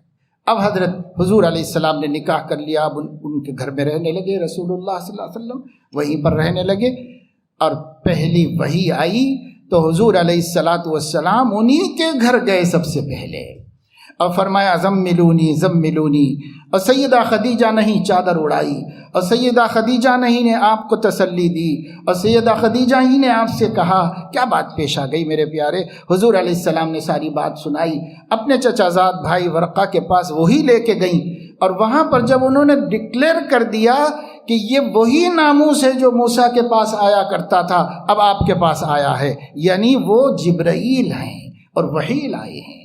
اب حضرت خدیجہ کو اطمینان ہو گیا کہ اوہو اللہ اکبر، نبوت میرے گھر میں آ گئی، نبوت میرے گھر میں آ گئی۔ تو وہ قرآن کریم کے آنے سے 15 برس پہلے انہوں نے اس ہستی کی عزت، محبت اور ان کے ساتھ والہانہ تعلق اور انتہائی فداکارانہ خدمتیں ان کی کرتی رہیں کہ اس پر اللہ کا کچھ کلام اترے گا، کوئی نعمت ملے گی اس کو۔ آپ کے بچے کے سینے میں تو پورا قرآن اتر گیا ہے، پورا قرآن کا حافظ بن گیا ہے۔ آپ کے گھر میں یہ دولت معمولی دولت آئی ہے؟ آپ جب حافظ کو اپنے گھر میں لے کے جا رہے ہیں کہ صاحب اس نے آخری سبق بھی سنا دیا ہے، اب یہ مکمل حافظ ہو گیا ہے، یہ کوئی گھر کے اندر صرف اپنے بچے کو لے کے جا رہے ہیں؟ آپ کیا صرف گھر کے اندر ایک آدم کے بیٹے کو لے کے جا رہے ہیں؟ آپ اپنے گھر کے اندر نبوت کی امانت کو لے کے جا رہے ہیں، آپ اپنے گھر کے اندر اللہ کے کلام کی امانت کو لے کے جا رہے ہیں۔ قرآن کا ایک ایک حرف حفاظت کرنا اس کی ذمہ داری، اس کو عزت نہیں دیں گے۔ ہر دنیا کی چیز نظر میں اہم ہو گئی، ویزا لگ گیا تو مبارکبادی، کینیڈا جا رہا ہے تو وہ کیا کہنے، امریکہ کا بن گیا تو اور کیا کہنے، فلاں کا ویزا، فلاں ویزا، یہ وہ، ہر چیز کی دعوتیں ہو رہی، ہر چیز کی مبارکبادیاں ہو رہی، ہر چیز کی گل پوشیاں ہو رہی، ہر چیز کے اندر لے جا کے تمغے تحفے پیش کیے جا رہے ہیں۔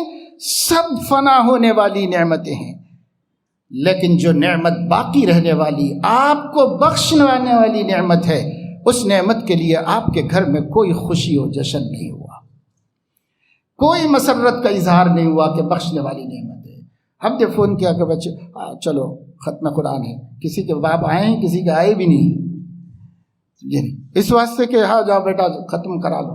اس کے دل میں کیا اہمیت ہے اس کی، اس کے دل میں کیا عزت ہے اس کی کہ جس کی وجہ سے وہ آ کے اس محفل میں شریک رہتا، جس محفل میں آج اس کے بچے کو اللہ اپنا مبارک ناموں میں سے ایک نام الحافظ عطا کرنے والا، ایک نام اس کو دینے والا اللہ تعالیٰ، اس مجلس میں آنے کے لیے ان کو کیا خوشی ہے۔ بہت سے لوگوں کو تو پتہ بھی نہیں ہے کہ یہ کیا شرف ہے، یہ کیا عزت، بہت بڑی عزت ہے۔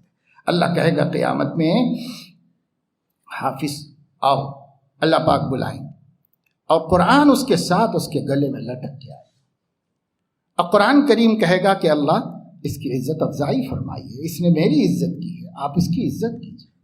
تو اللہ رب العزت فرمائیں گے کہ بھائی اس کو لاؤ، ایک تاج پہنا دو، بعض روایتوں میں تاج پہلے ہے، بعض روایتوں میں حلہ پہلے، اس کو جنت سے تاج لا کر پہنا دو۔ اب تاج واج تو ہم سمجھتے نہیں، تاج ٹوپی کو کہتے ہیں، لیکن جو بادشاہ لوگ بڑے ہیرے جواہرات سے جڑی ہوئی قیمتی پہنتے تھے، ایسا تاج جنت کا کیسا ہوگا، جنت کا تاج کتنا قیمتی ہوگا؟ تو اللہ فرمائے جنت کا تاج لاؤ، تو ایک تاج لایا جائے گا جس کا نام طے ہے کہ تاج کا نام ہے تاج الکرامہ، عزت کی ٹوپی لائی جائے گی اور عزت کی ٹوپی پہنائی جائے گی۔ آج ہم کتنی ٹوپیاں پہن لو گے بھائی، آج ہمارا ختم قرآن ہے، 100 روپے کی، 200 روپے کی، 300 کی، 500 کی، کتنی پہنو؟ صافہ باندھو گے، پگڑی باندھو گے، کتنا قیمتی باندھ سکو؟ کچھ بھی نہیں، نہ ہم کر سکتے ہیں نہ آپ کر سکتے ہیں۔ لیکن یہ اصل مجلس جو آج ہو رہی ہے کل حشر میں ہوگی، قیامت میں ہوگی، جب پوری دنیا ہوگی اور اللہ اپنے حافظوں کو بلائے گا، جب انبیاء بھی اسٹیج پہ ہوں گے، جب امام الانبیاء بھی سامنے ہوں گے، تب یہ محفل ہوگی، اور اس محفل میں حافظ کو تاج الکرامت پہنایا جائے گا۔ قرآن کہے گا زدنی یا رب، زدہ یا رب، پروردگار اور تھوڑا بڑھائے، اور کچھ اور عطا فرمائیے، کچھ اور۔ اللہ فرمائیں گے کہ لاؤ جنت کا جوڑا لاؤ، تو جنت کا جوڑا لایا جائے گا، حلت الکرامت، وہ پہنا دیا جائے گا۔ اللہ رب العزت سے قرآن عرض کرے گا، پاک پروردگار اور کچھ اعزاز عطا فرما دیجیے۔ اللہ تعالیٰ فرمائیں گے میرے بندے، تو نے قرآن سیکھا، پڑھا، محفوظ کیا اور اس کے حق ادا کیا اور اس کی عزت کی، آج میں تجھے اس بات کا حق دیتا ہوں کہ تو اپنے خاندان کے ایسے 10 افراد کو جو اپنی بدعملیوں سے جہنم کے حقدار بن گئے ہوں، مجھے نام پیش کر دے، میں اس کو تیری اعزاز میں، تیری عزت کے لیے جہنم سے نجات دے کے جنت میں بھیج دوں۔ اللہ 10 آدمیوں کے نام لاؤ، لسٹ لاؤ 10 آدمیوں، تمہارے اعزاز دینا ہے۔ اب قرآن کہہ رہا ہے، میرا کلام کہہ رہا ہے کہ اس کو عزت دیجیے، تو میں اس کی سفارش رد نہیں کروں گا۔ عزت دے رہے ہیں، اللہ پاک عزت دیں گے۔ اب وہ سوچئے کہ جب نام دے گا، خدا نہ خواستہ اس کا باپ جہنم میں جا رہا ہوگا، اس کی ماں جہنم میں جا رہی ہوگی، تو لسٹ میں پہلے ابا اماں کا نام لکھے گا کہ کسی اور کا لکھے گا؟ وہ سب سے پہلے جو نام پیش کرے گا اپنے والدین کا کرے گا۔ تو گویا ہم اپنی مغفرت کا سامان کہ ہم اپنے اعمال سے نہیں جا سکیں گے، تو ہمارا حافظ قرآن بچہ جس نے قرآن کی عزت کا حق ادا کیا ہوگا، وہ ہمیں جہنم سے نکالے گا اور بچنے کا سبب ہوگا۔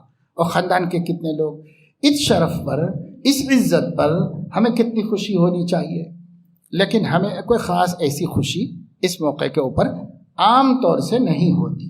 بس وہ مدرسے والے یہ کرتے ہیں کہ ایک جلسہ رکھتے ہیں، ابھی تو لاک ڈاؤن وغیرہ ہے، نہیں تو ہر مدرسے میں ایک اچھا خاصا بڑا سا جلسہ کیا جاتا ہے، ایک بڑی سی دعوت کی جاتی ہے، اور کہتے ہیں بھائی کوئی کرے نہ کرے ہم ہی لوگ کچھ اکرام کر دو ان لوگوں کا، تو ان کا اکرام کر دیتے ہیں، ان کی عزت کا سامان کر دیتے ہیں، اور دل خوش ہو جائیں اور ان کے دل میں آئیں کہ میں نے کوئی چھوٹی دولت نہیں پائی ہے، میں اتنی بڑی دولت پائی ہے، میں نے اتنا بڑا میرے لیے پروگرام کیا گیا، اتنا سارا جلسہ سجایا گیا، ایسے ایسے بڑے اکابر بلائے گئے اور انہیں بٹھایا گیا اور ان کے ہاتھوں سے دستار بندی کی گئی، تو میں کوئی چھوٹی موٹی دولت نہیں حاصل کیا ہوں، آج میں بہت بڑی ڈگری لایا ہوں، اس سے بڑی کوئی ڈگری نہیں۔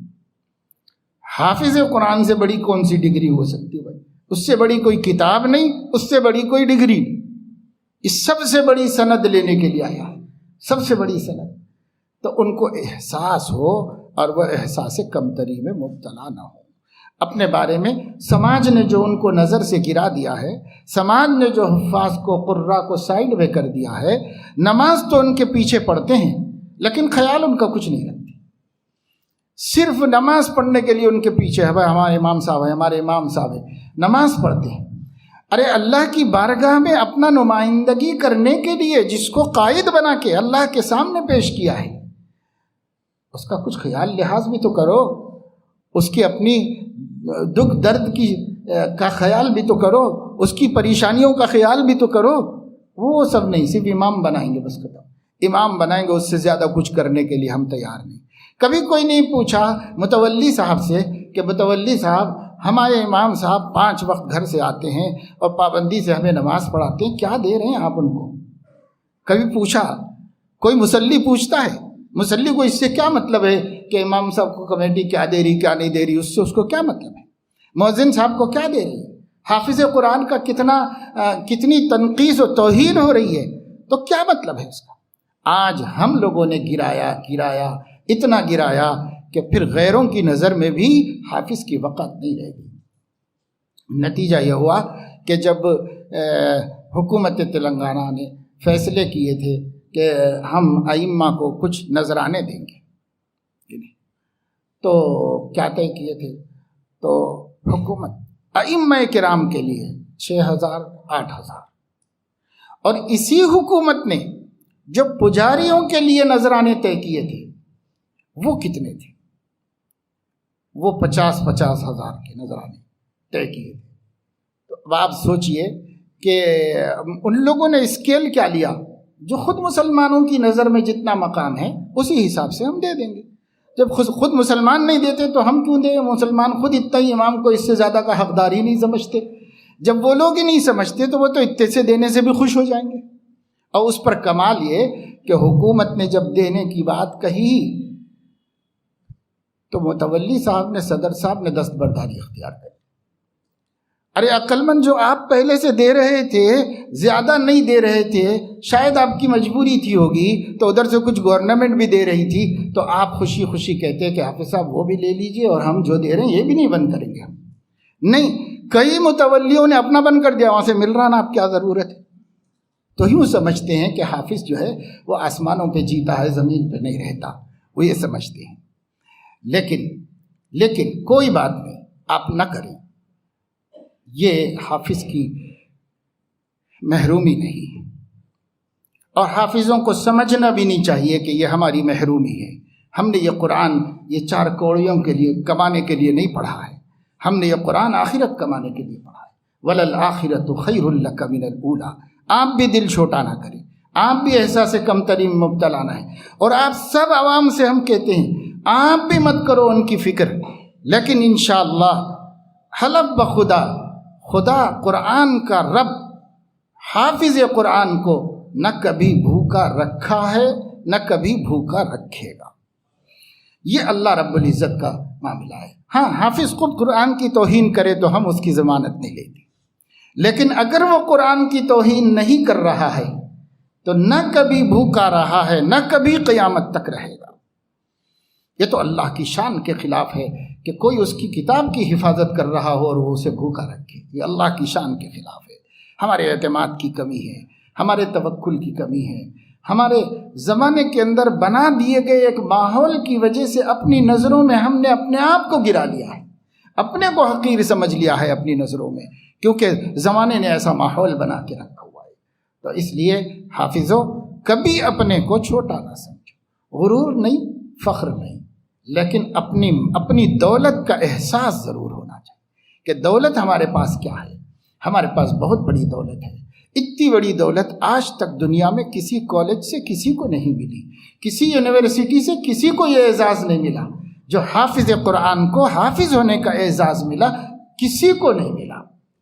اور جتنے لوگ دنیا میں جتنی ڈگریاں لے رہے ہیں اور جتنے تمغے لے رہے ہیں، وہ تمغے اور وہ ڈگریاں اور جو ورلڈ پرائز ہے اور پوری دنیا کے جو بڑے بڑے تمغے ہیں، وہ جو دنیا میں لوگوں کو دیے جا رہے ہیں، لیے جا رہے ہیں، عالمی عزتیں، عالمی شہرتیں کہا جاتا ہے اس کو، ان میں سے کسی کو بھی اللہ تعالیٰ سر محشر نبیوں کے سامنے، ولیوں کے سامنے، فرشتوں کے سامنے اب اعزاز کرنے کے لیے نہیں بلانے والے ہیں، صرف آپ کو بلانے والے ہیں، صرف آپ کو بلانے والے ہیں اللہ تعالیٰ. اس لیے اپنے مرتبے کو پہچانو، اپنی عزت کو پہچانو، اپنے مقام کو پہچانو. اور جب یہ بات ہے تو پھر حافظ کی ذمہ داری غیر حافظ کی ذمہ داری سے بڑھ جاتی ہے. اب حافظ کو کوئی ایسا کام نہیں کرنا چاہیے جو حافظ قرآن کی عزت کے خلاف. اور لوگ انگلی اٹھائیں، لوگ کہیں اور فلاں صاحب کا بچہ حافظ ہے، یہ کام کر رہا ہے، فلاں کا بچہ حافظ ہے، یہ وہاں پکڑے گیا، ان کے ساتھ بیٹھ رہا ہے، ایسے لوگوں پہ اٹھ رہا ہے، ایسی محفلوں میں رہ رہا ہے، حافظ ہے. لوگ کہیں حافظ ہے، حافظ ہے. ایک وقت آیا تھا کہ لوگوں کی زبانوں پر یہ آ گیا تھا فلاں ڈسکو حافظ ہے. کیوں؟ اس واسطے کہ اس نے خود قرآن کی عزت نہیں کی، اس نے خود قرآن کی توہین کی. پھر جو خود قرآن کی توہین کرے گا اس کی توہین اللہ جتنی کرے کم ہے. مخلوق تو کرے گی، اللہ بھی اس کی توہین کرے گا جو اللہ کی کتاب کی توہین کرے گا. اللہ اس کو کہیں کا نہیں رکھے گا.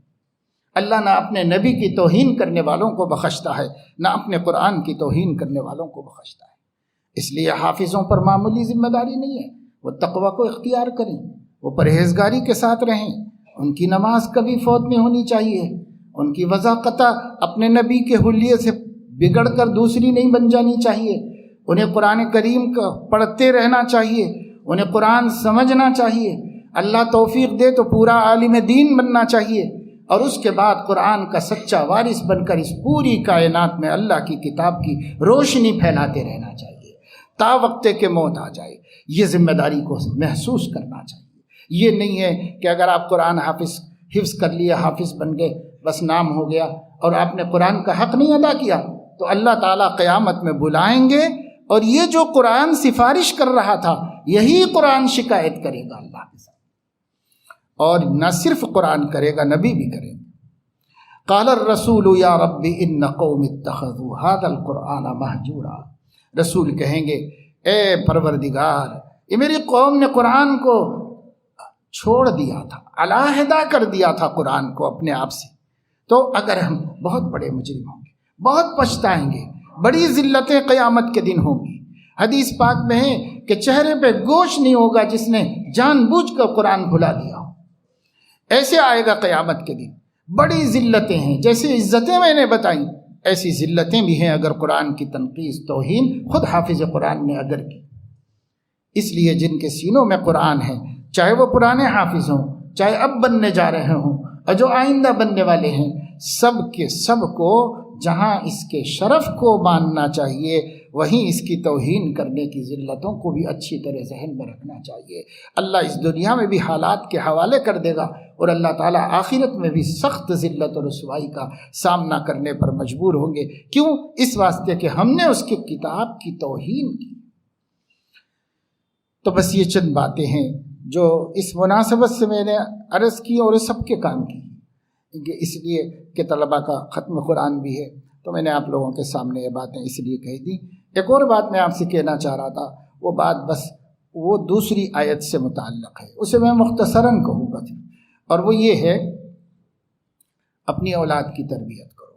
اللہ تعالیٰ فرما رہے ہیں اپنے آپ کو اور اپنے گھر والوں کو جہنم کے عذاب سے بچاؤ، دوزخ کی آگ سے بچاؤ، سخت ہے اور اس پر فرشتے بھی کوئی رحم کرنے والے نہیں ہیں، نہایت غضبناک قسم کے فرشتے مقرر کیے گئے ہیں، علیہا 19 فرشتے اللہ نے مقرر فرما رکھے ہیں، سخت گیر، تند خو، غلاظ شداد، اللہ نے ان کی صفت بیان فرمائی۔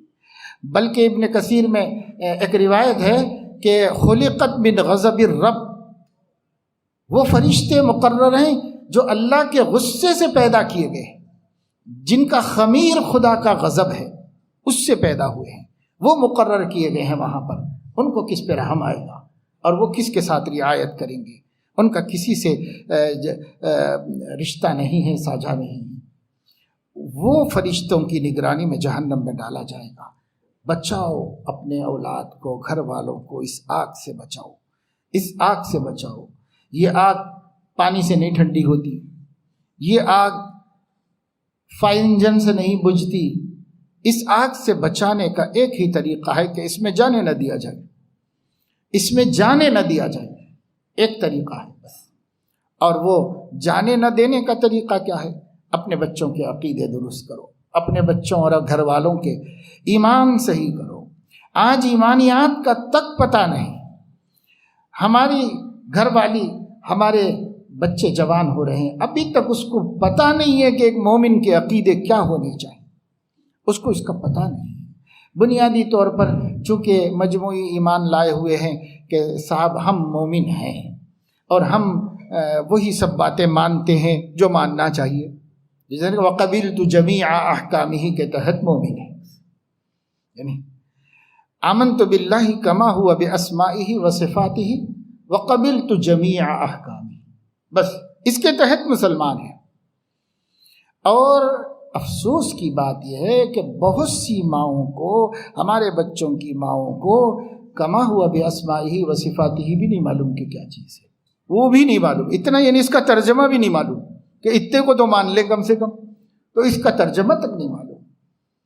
اب وقبلت جمیع احکامہ، چاہے جمیع احکام پہ عمل نہ کر رہی ہو لیکن کم سے کم یہ تو کہتی ہو کہ میں سارے احکام مانتی ہوں، اتنا تو کہتی ہو بھائی۔ عمل الگ چیز ہے، ایمان کے واسطے ماننا تو ضروری ہے نا، یہ تک مانتی ہے نہیں مانتی ہیں پتہ نہیں ہے، ہمیں پتہ نہیں ہے کہ یہ بھی مانتی ہیں کہ نہیں مانتی ہیں، بلکہ زبانوں سے جہالت کی وجہ سے بسا اوقات غصے میں ایسی باتیں بولتی ہیں جس سے پتہ چلتا ہے کہ نہیں مانتی، ایسی باتیں بولتی۔ صاف سے کہہ دیں گے میں نہیں مانتی یہ سب باتیں، میں نہیں مانتی یہ سب کیا ہے. ارے بھائی یہ اللہ رسول کا حکم ہے، میں نہیں مانتی بس. اب کیا بچتا ہے بولیے؟ انکار صریح کے بعد کیا بچتا ہے؟ کم سے کم اسے یہ اتنی تمیز ہوتی کہ وہ یہ کہتی کہ بھائی ٹھیک ہے میں مانتی ہوں کہ اللہ رسول کے احکامات ہیں، لیکن میرا جی نہیں چاہ رہا عمل کرنے، میں نہیں کروں گی اس کے اوپر عمل، میں نہیں کر پا رہی ہوں. کچھ تو کہہ سکتے. مانتی نہیں، میں نہیں مانتی بولنا آسان ہے آج کی عورت کے واسطے، جب اس کے سامنے دین لایا جا رہا ہو، جب اس کے سامنے احکام لائے جا رہے. اور یہ عورتیں تو کیا، بہت سے مرد بھی کہتے ہیں، بہت سے مرد بھی کہتے ہیں کہ ہم نہیں مانتے. ارے بھائی نہ کرو الگ بات ہے، لیکن مانو تو صحیح. ماننے میں آپ کی کیا مصیبت آ رہی ہے؟ نہ ماننے سے تو ہمیشہ کے لیے جہنم میں چلے جائیں گے. نہ ماننے کی بات کیوں کر رہے ہو؟ یعنی نہ ماننا کیا ہے؟ ایسے کسی کا نکاح مسجد میں، ایک دفعہ ہم نماز مسجد میں نکاح سے شریک ہو کے نکل رہے تھے. ایک صاحب بہت شیروانی ورانی پہن کے کر کے بہت سی تھے، وہ بھی نکل رہے تھے. بڑے میاں تھے، ضعیف آدمی تھے. تو وہ مسجد میں اپنے جوتے پہنتے ہوئے یہ کہہ رہے تھے کہ یہ کیا نکاح ہے، یہ کیسی شادی ہے، میں نہیں مانتا یہ سب باتوں کو. یہ کہتے ہوئے نکل رہے تھے. یعنی ان کو سنت والا طریقہ نہیں ماننا ہے. ابھی سنت والے طریقے پہ نہیں چل رہے تو کوئی بات نہیں، لیکن نہیں ماننے کی بات کیسے زبان سے کہہ رہے ہو؟ زبان سے یہ بات کیسے کہہ رہے ہو کہ میں نہیں مانتا؟ اور جب نہیں مانتا کہیں گے تو حضور علیہ الصلاۃ والسلام نے فرمایا ومن عصا فقط انکرا. یہ انکار زبان سے باقاعدہ کر رہے ہیں بہت سے لوگ. انکار، شریعت کا انکار، دین کا انکار. اب چلو ہم بھی کوئی فتویٰ نہیں دیتے، ہم تعویل کرتے ہیں کہ شاید وہ بیچارے کے سمجھ میں نہیں آیا ہوگا کہ یہ دین ہے، اسے سمجھ میں نہیں آیا ہوگا کہ یہ قرآن حدیث ہے، اس لیے بول دیا ہوگا. قرآن حدیث سمجھ کے نہیں بولا ہوگا تو ہم تو خیر کچھ تعویل کر لیں، اس لیے کہ تکفیر کرنا کوئی اچھی پسندیدہ چیز تو نہیں. لیکن فقہا سے پوچھو یہ بات سے کفر ہوتا ہے، یہ بات سے کفر ہوتا ہے، یہ بات سے کفر ہوتا ہے. وہ تو کفر کی تعین ہے. مالا بد منہ میں ایک ہے باب کلمات الکفر. کلمات کفر کو ایک فقیہ نے کتاب میں کیوں لکھا؟ اس لیے لکھا معلوم رہنا چاہیے کہ یہ جملہ بول دیں گے تو کافر ہو جائیں گے، قرآن کے بارے میں یہ کہیں گے تو کافر ہو جائیں گے، نبی کے بارے میں یہ کہیں گے تو کافر ہو جائیں گے. یہ معلوم تو رہنا چاہیے تاکہ کافر تو نہ بنے، کم سے کم نیکوکار نہ بنے.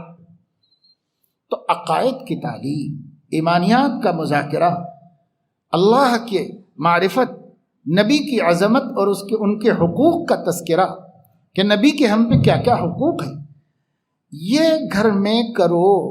اور اس کے لیے مکاتب بھی قائم کرو تاکہ علماء حفاظ مکاتب قائم کریں، تاکہ گھر والے نہیں کر رہے ہوں تو کم سے کم ہم نائب نبی ہونے کی حیثیت سے اس کا کچھ حصہ تو ادا کر دیں، اپنا حق تو ادا کر دیں. ہماری ذمہ داری تو ہے. گھر والے بچوں کو ملحد بنا رہے ہیں، زندیق بنا رہے ہیں، تو خیر گھر والے تو جواب دیں گے ہی، محلے کے پیش امام صاحب بھی تو جواب دیں گے. تو اس لیے مکاتب کا قیام کیجیے، منظم مکاتب. ہمارے 2000 کے واسطے نہیں، ملے نہ ملے، لیکن میرے ذریعے سے محلے کے 10 20 25 50 بچے جہنم کی آگ سے بچ جائیں. قوا انفسکم واہلیکم نارا. اپنے اہل میں اپنے خاندان والے داخل ہیں، اپنے اہل میں اپنے تحت کام کرنے والے داخل ہیں، اپنے اہل میں اپنے اڑوس پڑوس جن سے ہمارے ساجھے ہیں، محبت ہیں، رشتہ داریاں ہیں، یہ سب داخل ہیں. آپ ان کی فکر کیجیے. اس لیے یہ بات کی بار بار توجہ دلائی جا رہی ہے، بالخصوص آنے والے دنوں کے لیے ابھی سے مسلمانوں کو بہت سخت تیاری کرنے کی ضرورت ہے. اس لیے کہ آنے والے دنوں میں کسی ایک اسٹیٹ میں نہیں بلکہ پورے ہندوستان میں ایک نیا نظام تعلیم آ رہا ہے، پورے ہندوستان میں آ رہا ہے. آنے کی پوری تیاریاں ہیں، ہو چکی ہیں، اور وہ سب کچھ پاس ہے، منظور ہے، قانون بن چکا ہے، نفاذ کی تیاریاں ہو رہی ہیں، سلیبس پرنٹ ہو رہا ہے، سب ہو رہا ہے. اسے ہو سکتا ہے کہ اس سال کو تو ایسے ہی ضائع کر دیا ہے، اور وہ چاہ بھی یہی رہے ہوں گے کہ یہ سال اسی طریقے سے نکل جائے اور نیا تعلیمی سال نئے انتظامات کے ساتھ اور نئے نصاب کے ساتھ اور نئے نظام مجوزہ نظام کے ساتھ وہ شروع کیا جا سکے. تو اس کی تیاریاں مکمل ہیں. غالب گمان یہ ہے کہ اس آنے والے تعلیمی سال سے اس نظام کو نافذ کر دیا جائے گا، یا ہو سکتا ہے آگے پیچھے ہو جائے تو 1 آدھ سال اور لگے گا بس. اس کے بعد وہ نظام نافذ ہو جائے گا. اس نظام میں کوئی، کہتے ہیں ماہرین کہ تعلیمی خرابی نہیں ہے. نصاب اچھا ہے، نظام اچھا ہے، ترتیب اچھی ہے، اور بچوں کے پڑھنے میں جو سہولتیں دی گئی ہیں وہ سہولتیں بچوں کو زیادہ سے زیادہ تعلیم یافتہ بنانے میں مددگار ہے، معاون ہیں. بہت خوبیاں لوگوں نے اس میں دیکھی ہیں اور بہت خوبیوں کا لوگ ذکر کرتے ہیں. جو ماہرین ہیں، دنیا بھر کے نظاموں کے ماہرین ہیں، وہ بھی اس کی تعریف کرتے ہیں. تو یہ کوئی گیا گزرا نہیں ہے. اس نصاب سے وہ خطرہ نہیں ہے. اس نصاب میں جو روح شامل کی گئی ہے وہ روح توحید کے خلاف ہے، اور کسی مذہب والے کو کوئی خطرہ نہیں ہے. سب کے لیے وہ بہترین اچھی چیز آ رہی ہے. صرف مسلمان کے لیے یہ خطرہ ہے کہ ان کے بچوں کے اندر سے توحید کی اسپرٹ ختم ہو جائے گی. اس کا خطرہ صرف مسلمان کو ہے اور کسی کو نہیں. توحید اس لیے کہ پورا کا پورا نظام وہ بنایا گیا ہے شرک کی بنیادوں پر، اور اس کا نام ہندوازم یا ہندو کلچر نہیں رکھا گیا ہے، کیونکہ پتہ ہے کہ اس سے کوئی قبول نہیں کرے گا. اس لیے اس کا نام رکھا گیا ہے بھارتیہ کلچر. یہ بھارت کا کلچر ہے. آپ بھارتی اپنے کو کہتے ہو تو ماننا پڑے گا. آپ کو اس ملک کے کلچر میں ڈھلنا پڑے گا. آپ کے بچوں کو ڈھلانا پڑے گا اس میں. یہ چیز انہوں نے لائی، اور اسی وجہ سے کوئی قوم متفکر نہیں ہے سوائے مسلمانوں. اور مسلمانوں کا بھی جدید تعلیم یافتہ طبقہ متفکر نہیں ہے، اس لیے کہ اس نے اس پالیسی کا جائزہ لیا ہے تعلیم کے معیار کی حیثیت سے، تو ان کو خوبیاں ہی خوبیاں دکھائی دی، اس لیے وہ بھی مخالف نہیں، وہ مسلمان بھی مخالف نہیں. اب صرف وہی مخالف ہیں جن تعلیم یافتہ لوگوں کو مذہب کی بھی اہمیت کا پتہ ہے، عقیدے کی اہمیت کا پتہ ہے. ہمارے ایسے اسکالرز اور جدید تعلیم یافتہ لوگ، ان لوگوں کو فکر ہو گئی ہے، اور انہی کے سمجھانے سے ہم علماء نے سمجھا ہے کہ اس میں یہ خطرہ ہے، اور یہ خطرہ بہت بڑا خطرہ ہے، معمولی خطرہ نہیں. اب آپ دیکھ رہے ہیں یہ حکومت جو بل پاس کرتی ہے قدم پیچھے اب تک تو نہیں ہٹائی. یہ ایجوکیشن پالیسی میں بھی وہ نہیں ہٹائے گی. یہ بہت سوچ سمجھ کر منصوبہ بند طریقے پر وہ آئے ہیں سامنے. یہ قدم پیچھے نہیں ہٹائیں گے. گھٹنے ٹکوا رہے ہیں کسانوں کے، اور اب ان میں پھوٹ ڈالی جا رہی ہے. اب ان میں سے کچھ لوگ حکومت کی طرف ہونا شروع ہو چکے ہیں. وہ خود ہی ٹوٹ جائے گی تحریک، وہ خود ہی ختم ہو جائے گی. جس قوت سے وہ اٹھے تھے، طوفان بن کے اٹھے تھے، آندھی بن کے اٹھے تھے، اس طوفان آندھی کو وہیں ختم کرنے کا سامان انہوں نے کر لیا ہے. وہ پہلے سے ریڈی ہیں ہر چیز کے واسطے. وہ ہماری طرح غافل نہیں بیٹھے ہوئے ہیں، وہ پہلے سے تیار بیٹھے ہوئے ہیں، تیاری کر کے بیٹھے ہوئے ہیں وہ. تو اس وجہ سے اب ہمارا یہ کہنا کہ ہم مسلمان نہیں مانیں گے، ہم مسلمان یہ تعلیمی پالیسی نہیں قبول کریں گے، تو وہ بولیں گے کہ دوسرے معنوں میں تم یہ کہنا چاہ رہے ہو کہ ہم بھارتی نہیں، ہم پاکستانی ہیں، یہ کہنا چاہ رہے ہو. تو یہ تہمت ہم پر لگا دی جائے گی اور ہمارے لیے راستہ اور مشکل کر دیا جائے گا. اس لیے اب مسلم بچے وہی پڑھیں گے، اور وہی پرائیویٹ اسکولوں میں پڑھانا ہوگا اور وہی سرکاری اسکولوں میں پڑھانا ہوگا. آپ کے لیے بچنے کا کوئی راستہ نہیں رہے گا. کیا کیا جائے؟ کیا ایمان کا سودا کر لیں گے؟ کیا توحید سے ہاتھ دھو لیں گے؟ کیا 25 کروڑ مسلمانوں کی کم از کم 15 کروڑ بچوں کو جہنم کی طرف جانے کے لیے دے دیں گے؟ کیا کریں گے؟ نہیں مانیں گے، ممکن نہیں ہے. تبدیلی چاہیں گے، ممکن نہیں ہے. تو ہوگا کیا؟ اس کے لیے واحد راستہ اگر اب باقی رہ گیا ہے توحید، رسالت، عقیدہ، ایمان کی سلامتی کا تو صرف ایک ہے اور وہ ہے مکاتب کا سسٹم، اور کوئی راستہ نہیں۔ مکتب مضبوط کیجئے، مکتب چل۔ اب صورتحال یہ ہے کہ مدرسہ کھولنا ضروری نہیں ہے، مکتب کھولنا ضروری ہے۔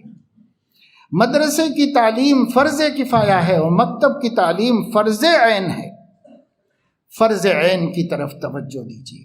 ہنگامی اوقات میں سب کو بسا اوقات اپنا کام چھوڑ کے بھی دوسرا کام کرنا پڑتا ہے۔ کتنے ناظم خالی بیٹھے ہوئے ہیں، کیوں نہیں مکاتب قائم ہوتے؟ اور کتنے لوگ علماء بیکار ہیں، کیوں نہیں مکتب قائم ہوتے؟ 8 مہینے ہم کو ملے، 8 مہینوں میں ہم قوم کے بچوں کو کہاں سے کہاں پہنچا دے سکتے تھے اگر ہم مکتب کی محنت کر لیے ہوتے اس کے اوپر۔ تو نہیں، ہم نے نہیں کیا۔ یاد رکھیے میرے دوستو، آپ سے اور آپ کے حوالے سے، آپ کے علاقے کے تمام علماء سے، حفاظ سے، مؤذنین سے، ائمہ سے درد مندانہ اپیل ہے کہ آپ یہ بات ہر ایک تک پہنچا دیجئے کہ اگر یہ مکتب کا سلسلہ بہتر، منظم، مخلصانہ اور نبی کی محبت کو اپنے دل میں لے کر نبی کی امت کی محبت کو بچانے کے لیے آپ نہیں کریں گے تو اللہ کے نبی کو منہ نہیں دکھا سکیں گے قیامت میں۔ یہ اتنی بڑی ذمہ داری ہے۔ اب دوسرے کام کم کیے جا سکتے ہیں، دوسرے کاموں کی زیادہ فکر اب نہ کریں تو چلے گا۔ اب اس کی فکر ہو کہ ملت کی نئی نسل کا ایمان ہم مکتب سے بچا کر اسکول بھیجیں۔ اگر یہ مومن بن کر نہیں جائیں گے تو مشرک بن کے واپس آئیں گے۔ یہ صورتحال وہاں پر ہو چکی ہے، اس کا انتظار ہے۔ اب اس کا کوئی ٹکراؤ نہیں ہے، ٹکراؤ کر بھی نہیں سکتے، مقابلہ نہیں ہو سکتا اس کا۔ اس لیے جو اپنے ہاتھ میں ہے کرنے کا ارادہ کر لیجئے، چاہے وہ عالم بھی نہ ہو، چاہے وہ حافظ بھی نہ ہو، مگر آپ کی گلی میں مکتب چلتا ہے یا نہیں چلتا ہے؟ آپ کی گلی کے کل بچے مکتب کو جاتے ہیں کہ نہیں جاتے ہیں؟ آپ چاہے حافظ نہ ہو، عالم نہ ہو، لیکن اپنی گلی کی فکر کیجیے، اپنی گلی کے حد تک فکر کر لیجیے، میری گلی کے بچے مکتب جاتے ہیں کہ نہیں جاتے ہیں، اس کی فکر کیجیے، ورنہ یہ طوفان ہے، طوفان ہے اور بہت بہت خطرناک طوفان ہے۔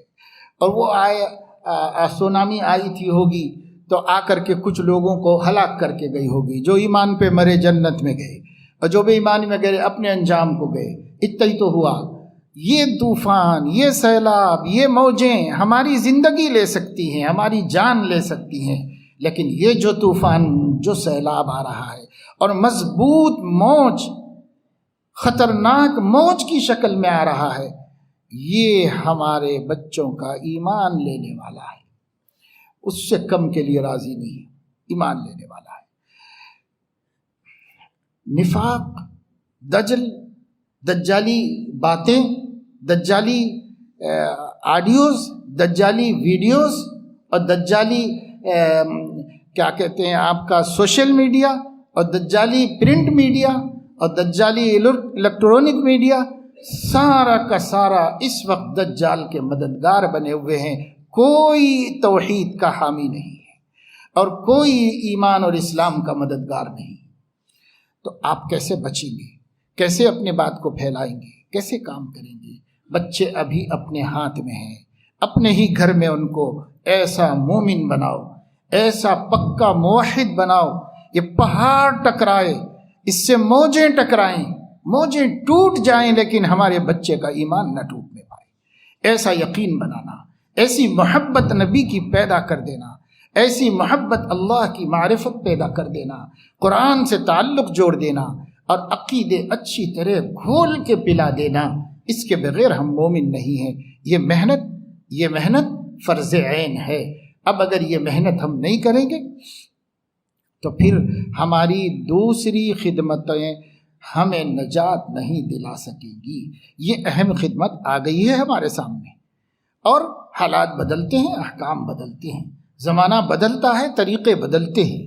جو زیادہ ضروری بات سامنے آئے، زیادہ ضروری کام ہے، زیادہ اہم کام ہے، اس کو اسلام میں ایک قانون ہے، اسلام میں ایک قانون ترجیحات ہے، ترجیحات کا اسلام میں ایک علم ہے باقاعدہ۔ کب کس چیز کو آگے بڑھایا جائے، کون سی چیز کو آگے بڑھایا جائے، اس وقت مکاتب کے نظام کو آگے بڑھانا ہر کام کے مقابلے میں اہم کام ہے، اس کی طرف ہمیں توجہ دینے کی ضرورت ہے۔